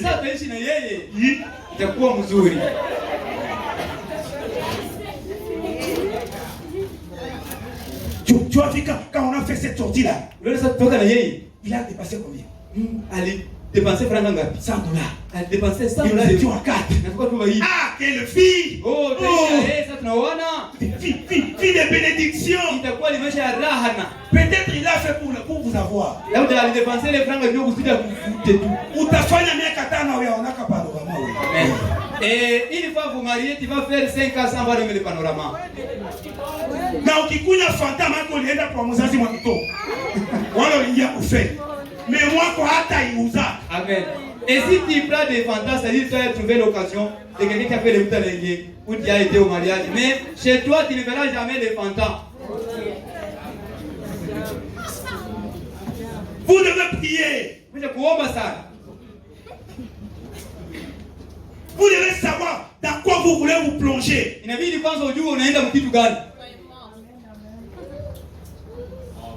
Laissez-moi d'abord vous dire quelque chose.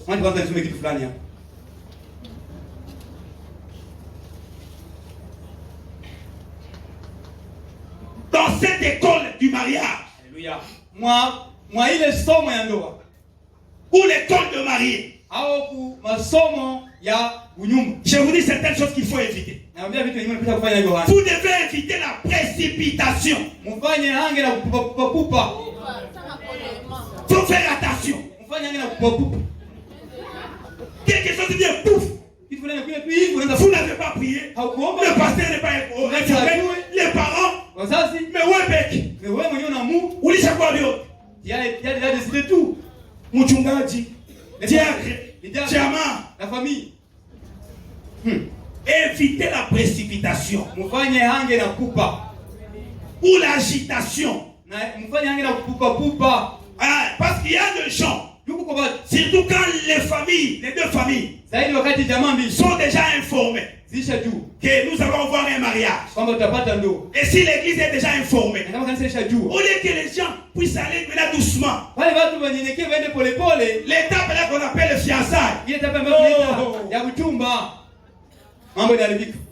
Watu wanapupa usikie. Baba une huku. Tu postes hapa. Vous postez là-bas ici. Ni je wakamata. Wenjo wa kwanza. Parce que vous êtes les premiers. Tulie. Calmez-vous. Parce que vous avez un fiancé mona Enes. Pensez que quand vous appelez le fiancé, c'est-à-dire que vous êtes déjà au complet. Ah, pas m'litoka. Ma photo, mon cher. Parce que moi j'ai toujours dit, quand vous postez des photos sur les réseaux sociaux, cela veut dire ceci. Amen. Quand on a posté ma photo sur les réseaux sociaux, il est manqué ni. Mulione mie huyu. Voyez-moi, me voici. Nino. Ndio maana ya ile.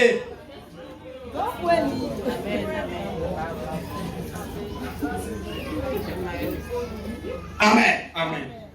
La chose suivante. Évitez de vous improviser. Amina. Mfanye hange kufanya vitu vyenyewe hamkupanga. L'improvisation. Vitu vyenyewe kupanga vinakubeba tu hivi. Vous organisez une sortie à deux. Mlipanga kutoka watu wawili. Ton fiancé a préparé peut-être $20. Et le fiancé va t'acheter tout $20. Tu chies tous les maisons. Mais pour le pâté la galerie. On a qu'à assis. Venez assis. Lui aussi est un homme. N'est-ce pas mwanaume?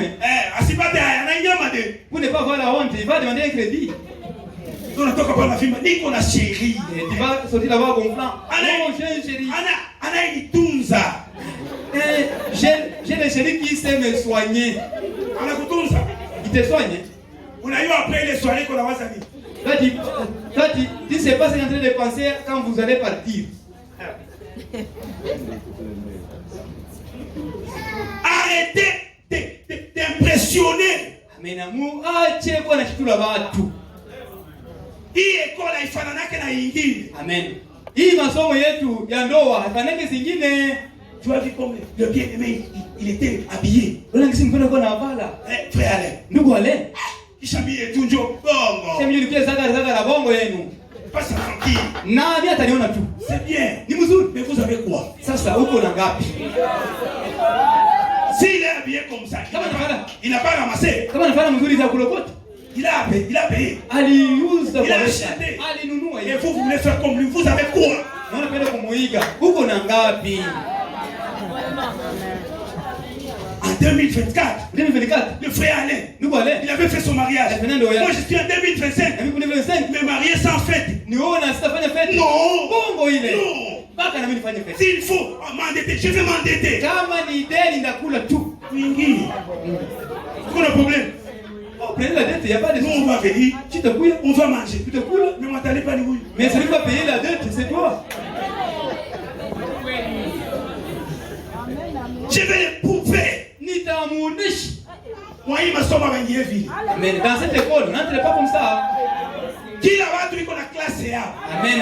Dans cette école, les gens seront les rats. Ils ont leur classe. Toi et ton partenaire, vous êtes dans votre classe là-bas. Et vous avez votre matière. Alléluia.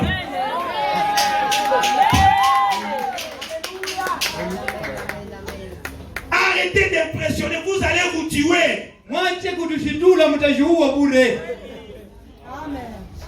Frère, est-ce que tu peux prendre ceci comme invitation? Quoi? Invitation des 0.5. Invitation à 0.5. Moi là. Invitation de $2. Et c'est vrai. On voit les invitations. Chaque invitation $2. Quelle ça? Ça les gars. Elisabeth. Elisabeth. Oh. Là-bas, on va manger. Et puis parfois, même les modérateurs. Et le président de fête, ils arrivent à mentir aux gens. Respectez le temps. Et vous allez manger à gogo. N'ayez pas peur. Mais quand vous avez 5 ans, vous voyez des petites bouteilles de jus.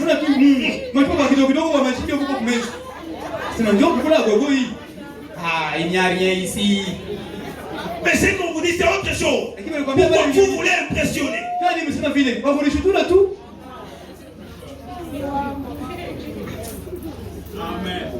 Dans cette école, il faut éviter de penser ou de dire ou de croire. Lorsqu'on ne trouve pas celui ou celle qu'on aime,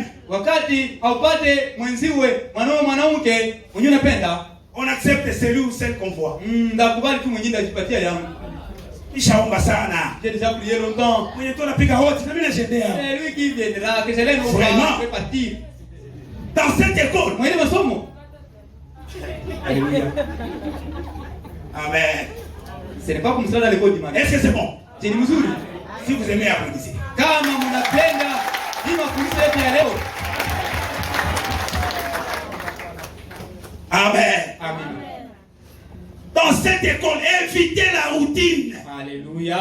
Mwa hii masomo yetu ya ndoa, mfanye hange na kufanya jambo moja miaka yote. Ambadilishaki.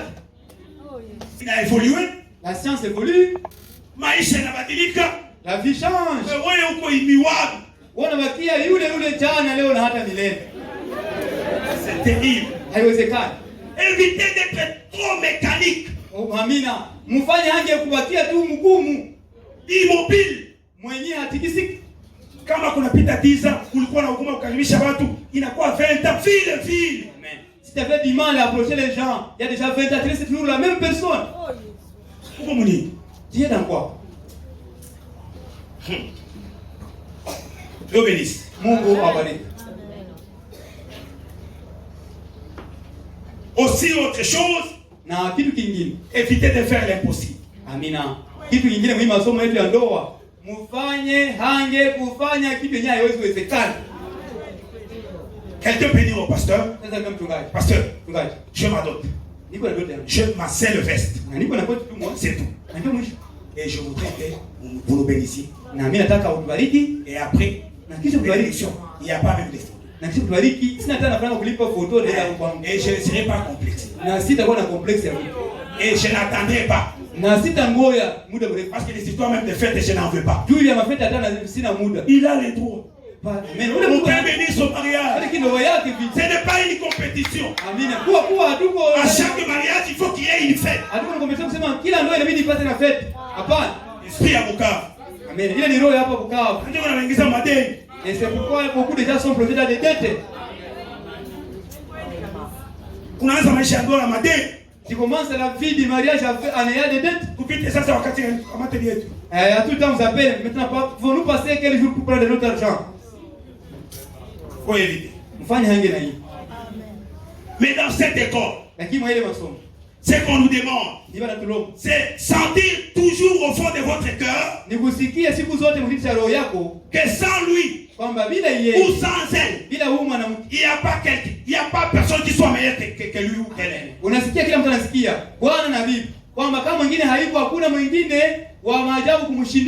Voilà l'amour. Malgré les nombres d'années. Ukisikia unaanza choka mwenzako pepo ishakuingia. Amen. Si tu te sens déjà fatigué dans l'amour, sache qu'il y a déjà incarné un démon. Il n'y a pas d'amen. Bon, on me amen. Amen. Vous ne dites pas amen, hein? C'est parce que vous êtes touché. Amen. Amen.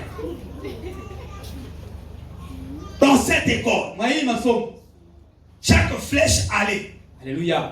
Kila mkuki inaonyesha ngambo moja, par un acte ou par une action, doit être accompagné par une autre flèche retour.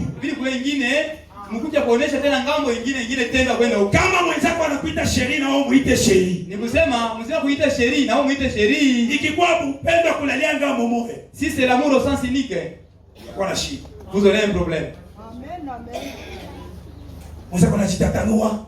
Anakusia kwa kaleson kwa masenga na kuletea. L'autre c'est haikuambie kitu. C'est de même pour acheter même des vêtements, mais tu ne dis rien. Elle le fait une fois, deux fois. Tu ne fais rien. Anaifanya mara moja mara mbili, wao babaiki hakufanyi kitu. Atachoka na naiacha. Il va se fatiguer et il va le laisser jouer. On vous prépare à manger. Wanakuandalia chakula. Que ça soit bon ou mauvais. Tu n'as jamais dit merci. Unasema hata asante kwa hii chakula. C'est comment t'appliquer les légumes avec Christou. Amen. L'autre jour va préparer des légumes qui n'a même pas nettoyé.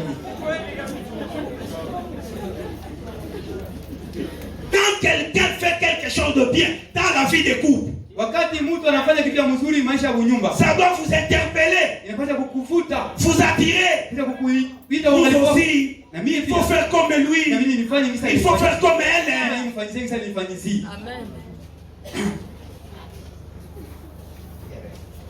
Vous devez essayer d'attirer l'attention de l'autre. Amina. Kila mtu muhimu masomo yetu ya ndoa anafanya yake yote kusudi avute uangalifu wa mwenzake. Pas de surprises, de bonnes surprises. Kupitia mambo ambayo tunataka surprise ya kushtua mwenzako, ou de bonnes initiatives. Amina. Au unapanga mpango ya mzuri ya kushtua mwenzako. Kila siku mwa ile masaa. Amen. Mais tous les jours, kila siku ile chakula. Les mêmes anciens. Kila siku kwa ile kiti. Toujours si les mêmes sièges. Monotonie. Amen. Au badilishake. Ça il faut éviter. Dans cette école, vous devez apprendre à vous souder les coudes. Amina. Mnapaswa kujifunza kushikana mkono mkononi. Pour surmonter ensemble. Kusudi mshinde pamoja. Amen. Amen. Mais aussi, vous devez avoir un grand cœur. Alléluia. Kuwa na roho ya kabambi. À supporter, à gérer des choses. Ya kuvumilia na kudhamini mambo mabituko. Oui, oui. Ndio. Faut avoir ça. Et vous devez être préparé. Ce n'est pas qu'on encourage qu'il y aura des mauvaises choses. Non. Mais vous devez avoir un grand cœur. Quand il y aura des circonstances, des imprévus, vous allez les surmonter.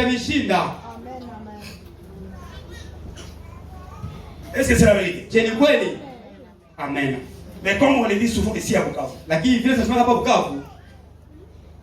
c'est lui qui va acheter la parcelle de l'État. Mtu mwenye atauza kiwanja ya serikali. et une mauvaise voiture. Na mwenye atauza kikama sport. Et celui qui va mal se marier. Na mwenye ataoa mubaya. Ces 3 personnes là. Wale watu watatu. Elles n'écoutent pas. Habasiki yake. Udongo wa serikali. Hapa kwenye leta hii. Nina pesa zangu. J'ai mon argent, monsieur. Kama ni kusamba nitasahau. Si c'est au parquet, on ira. Jour on a ma femme. Parce que tu as seulement des petits frères dans la poche. Et puis après voilà, tu me diras, cette parcelle c'est pour Fachi Beto. Toi tu iras au parquet avec qui? Oh, oncle, procureur. Oncle, on est procureur. Oh, mon oncle est procureur. Devant Fachi. Devant Fachi, qu'est-ce qu'il va payer? Qu'est-ce qu'il va faire? Oh, niveau de colonel. Oh, j'ai un colonel. Voilà, vous tournez à général. On va envoyer un général pour ces dossiers. Le colonel va faire quoi? Qu'est-ce qu'il fera le colonel? Parce que vous n'avez pas écouté. Dieu a aussi dit à ma chaoui. Ukiona mnakushauria dossier ya ndoa zaidi bazazi na mchungaji. Amen. Si tu as été conseiller dans les dossiers, surtout du mariage, les parents et les pasteurs, vous dites à la bombe. rentre les pieds en arrière, puis encore de nouveau. Comment papa s'oppose? Comment maman s'oppose? Comment les pasteurs s'opposent? Tu vas dire peine le dossier. Ah, mais bengi hapa, si mchungaji atakwambia ange na anaingia. Amen. Comme beaucoup ici, parce qu'il leur dira, attention ici, mais il va s'infouter, il va entrer toujours dans la chose. Huyu fiancé uko naambatana naye kuna omba. Sasa kila mwaka ataomba. Amen. C'est fiancé qui est en train de souffrir parce qu'il prie. Une fois vous mariez, il ne priera plus.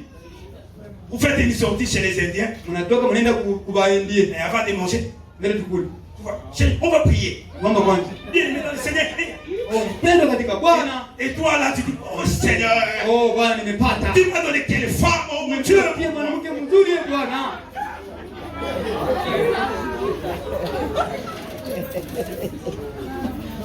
Elle arrive chez vous à la maison. Et, non, chez vous. Et tenez la télévision, on va prier. Oh mon Dieu, mon roi. Mon papa, ma belle maman, tout le monde.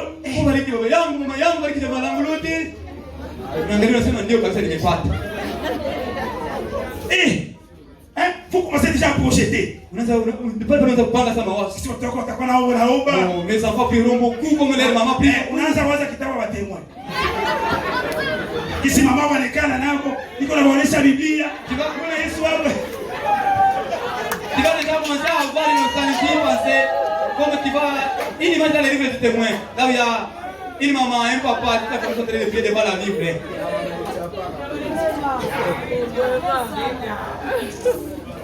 Kisha ule mshauri bien aimé omba ça.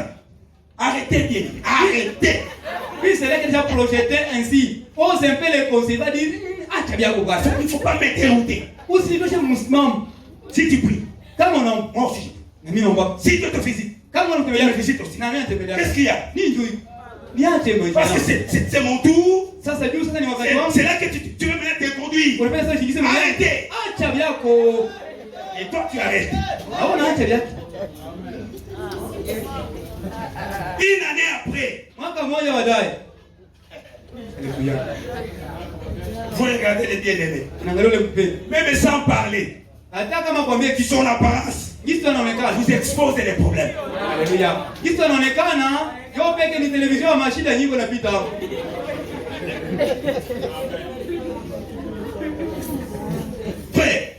Frère Madame, c'est un prophète. Un véritable prophète.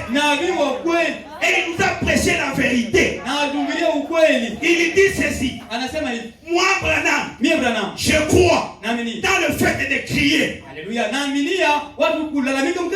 De dire amen. De sauter, de danser. Moi, frère Branham, je crois. Mais mon église, ne vous fiez pas à cela. Regardez la vie à l'intérieur.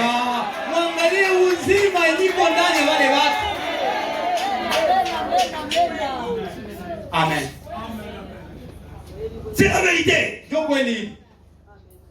Alléluia. Vous avez une fiancée Huko na mchumba. Vous voulez vous séparer. Unapenda kuachana. Vous voulez lui donner les transports. Transport aende avant de les prendre. Mbele ikamata. Anajaza kwanza mpako. C'est bien. Ni mzuri. Peut-être c'est dur. Labda ni Mungu ni mwalimu. Et ça j'encourage. Ni ya kuhimiza hivi. Et ça doit continuer. Na inabidi ile kujazwa ile. Mais une fois marié. Lakini sasa tunamuoa. Vous amenez $5. Unaenda tu $5. Elle vous regarde avec les gros yeux comme ça. Alipaka na jazo sana unapatia transport ya 500,000 francs. So namuoa, patia $5. Anakubeiula. Nini? Ça c'est quoi? Amen. Ça va, je te quoi? Quand il te répond comme ça. Ça me dit bien vite. Tu te rappelles ces jours-là? On a beaucoup d'esprit jazo. Nyawera. Nyawera. Où tu lui avais donné 2 000 francs. 2 000 francs. Avant de les prendre. Avant, elle kamata ka jazo kwanza. Tu l'avais même tenu par la main. Hata sanguki.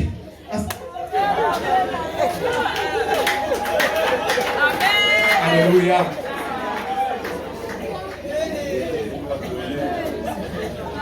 Vous êtes dans les fiançailles. Quand vous vous parlez, l'un de vous, il parle souvent à basse voix. Vous êtes obligé de demander 2 fois. Qu'est-ce que tu as dit?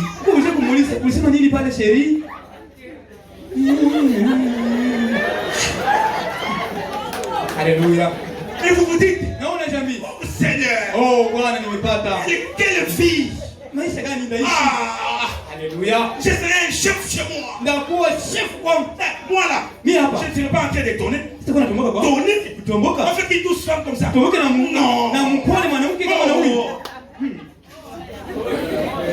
Les jours où il va vous répondre avec une voix comme ça, vous allez vous rappeler.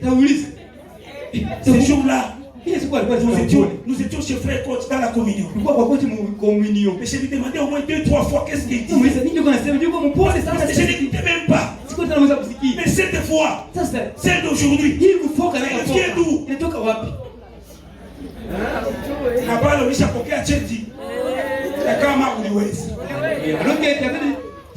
Là-bas, tu as déjà reçu le diplôme que tu avais déjà reçu à notre école du mariage. Laissez-moi vous dire, voilà.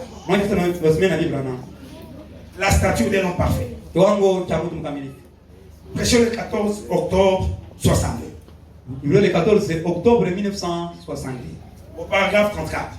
Un jeune homme m'a demandé l'autre jour. Pensez-vous que je devrais épouser telle et telle jeune fille? Je dis, quelle importance a-t-elle pour vous? Amen. Il a répondu, oh là là, qu'est-ce que je l'aime. Au paragraphe 35. Je dis, eh bien, si vous ne pouvez pas vivre sans elle, alors vous ferez mieux de l'épouser. Mais si vous pensez ou si vous pouvez vivre sans elle, vous feriez mieux de ne pas le prendre ou le faire. Mais si vous risquez d'en mourir, vous feriez mieux d'aller de l'avant et de vous marier. C'est-à-dire l'amour doit sortir de là. Les fins font. Même si nous pouvons passer par la crise, je l'aimerai toujours. Voilà l'amour.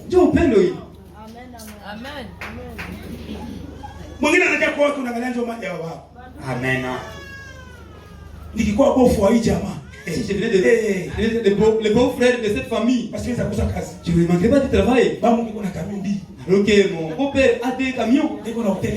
Il a aussi 3 hôtels. Il a 15 motos. Moi je peux manquer de et alors que j'ai épousé sa fille. Ce n'est pas ça le mariage.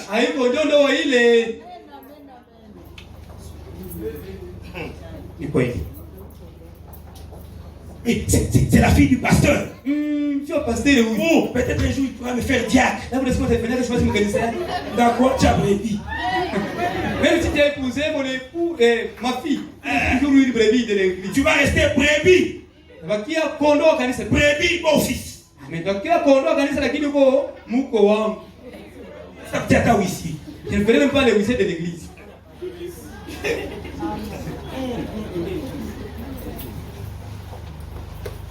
Comment on dit?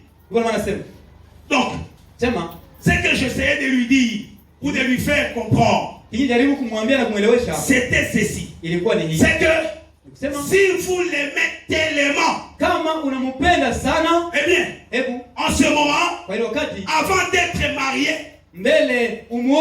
tout est bien. Avant de vous marier, tout est bien. Tout est beau.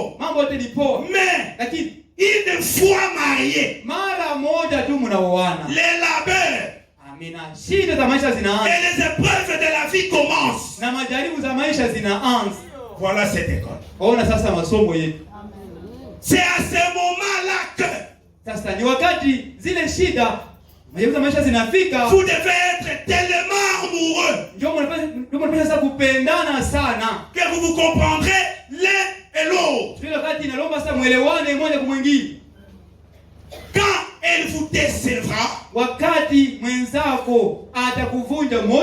quand vous la décevrez, vous continuerez à vous comprendre. Voilà. Ça, maintenant même il y a d'autres. Il est marié. Il est marié. Mais ça pensait ailleurs, si on peut seulement ôter ses liens à côté de moi. Si je pouvais avoir quelqu'un pour monter cette mer rouge, cette montagne, c'est Goliath. Je m'engagerai. Amen. Ça c'est la convoitise. Amen.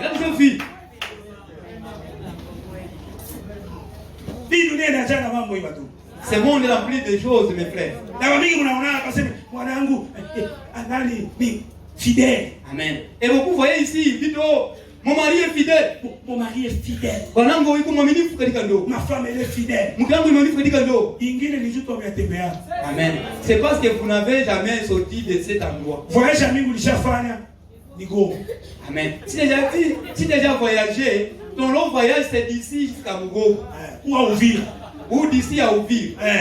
Mais ça dit ça, vous l'avez Amen. Et si tu as déjà fait vraiment un voyage extraordinaire, c'est-à-dire d'ici jusqu'à où t'as t'aimé la face. Où t'as t'aimé non. Tu vas voir des choses. Et tu verras les gens. Et la pensée va commencer à parler. Tu veux mourir de quoi?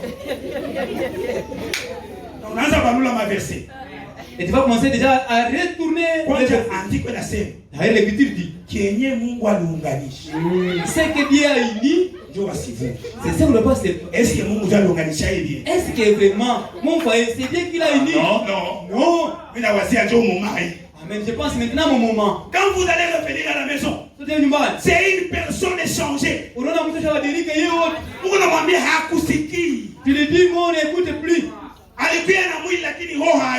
Il est venu seulement avec la chair, mais son cœur n'est pas là-bas. Pourquoi? Parce qu'il a vu. Il a entendu.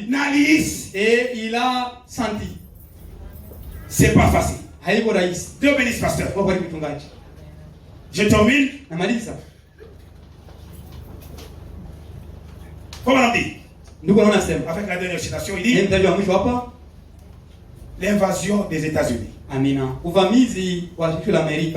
Prêché le 9 mai 54. Le 9 mai 1954. Au paragraphe 46, il dit et lorsqu'un homme désire se marier, le genre de fille ou femme qu'il c'est plus que de ne regarder qu'à la beauté. Amina. Ni zidi ya kuangalia tu kuburevu. Vous devriez trouver quelqu'un avec qui vous unir. Amina. Ilibidi upate mtu ambaye mtambatana na yeye. Madame dit et l'âme et le corps. Amina. Kuambatana ndani ya roho na ndani ya mwili. L'union, ce n'est pas seulement le corps. Muungano iko tu mwili. Il faut aussi l'âme. Inabidi pia nafsi ziungane. Kama yenu ni ya mwili tu, Amina. Sema vous dites seulement dans la chair, ne soyez pas surpris quand vous allez commencer à battre demain. J'ai envie de dire, quelqu'un qui sera vraiment votre ami, mtu mwenye atakuwa rafiki yako, et votre copine, na mwenye atakuwa rafiki yako, écoutez, qui s'unira entièrement, mwenye ataungana kwa lote, et intimement, tena katika muungano wa rafiki avec vous, pamoja na wewe, dans les bons, katika mema, comme dans les mauvais jours, na kama vile katika mabaya. Après le rafiki jour mko na moyen. C'est mes amis parce que il suffit de m'écouter la porte fujo. Entrer dans la maison, c'est fini, il y a des guerres. On a comme yenu yeni tout du jour. Amen. Voyez que votre amour c'est il n'y a pas les moyens, il n'y a pas l'amour. L'amour tout du jour parce que quand on a que Dieu nous épargne des choses pareilles. Le mariage c'est bon pour les croyants. Le mariage c'est bon pour les chrétiens. Voilà pourquoi demeurer dans la parole et dans la vie de prière. Et tout ira bien. Que le Seigneur vous bénisse.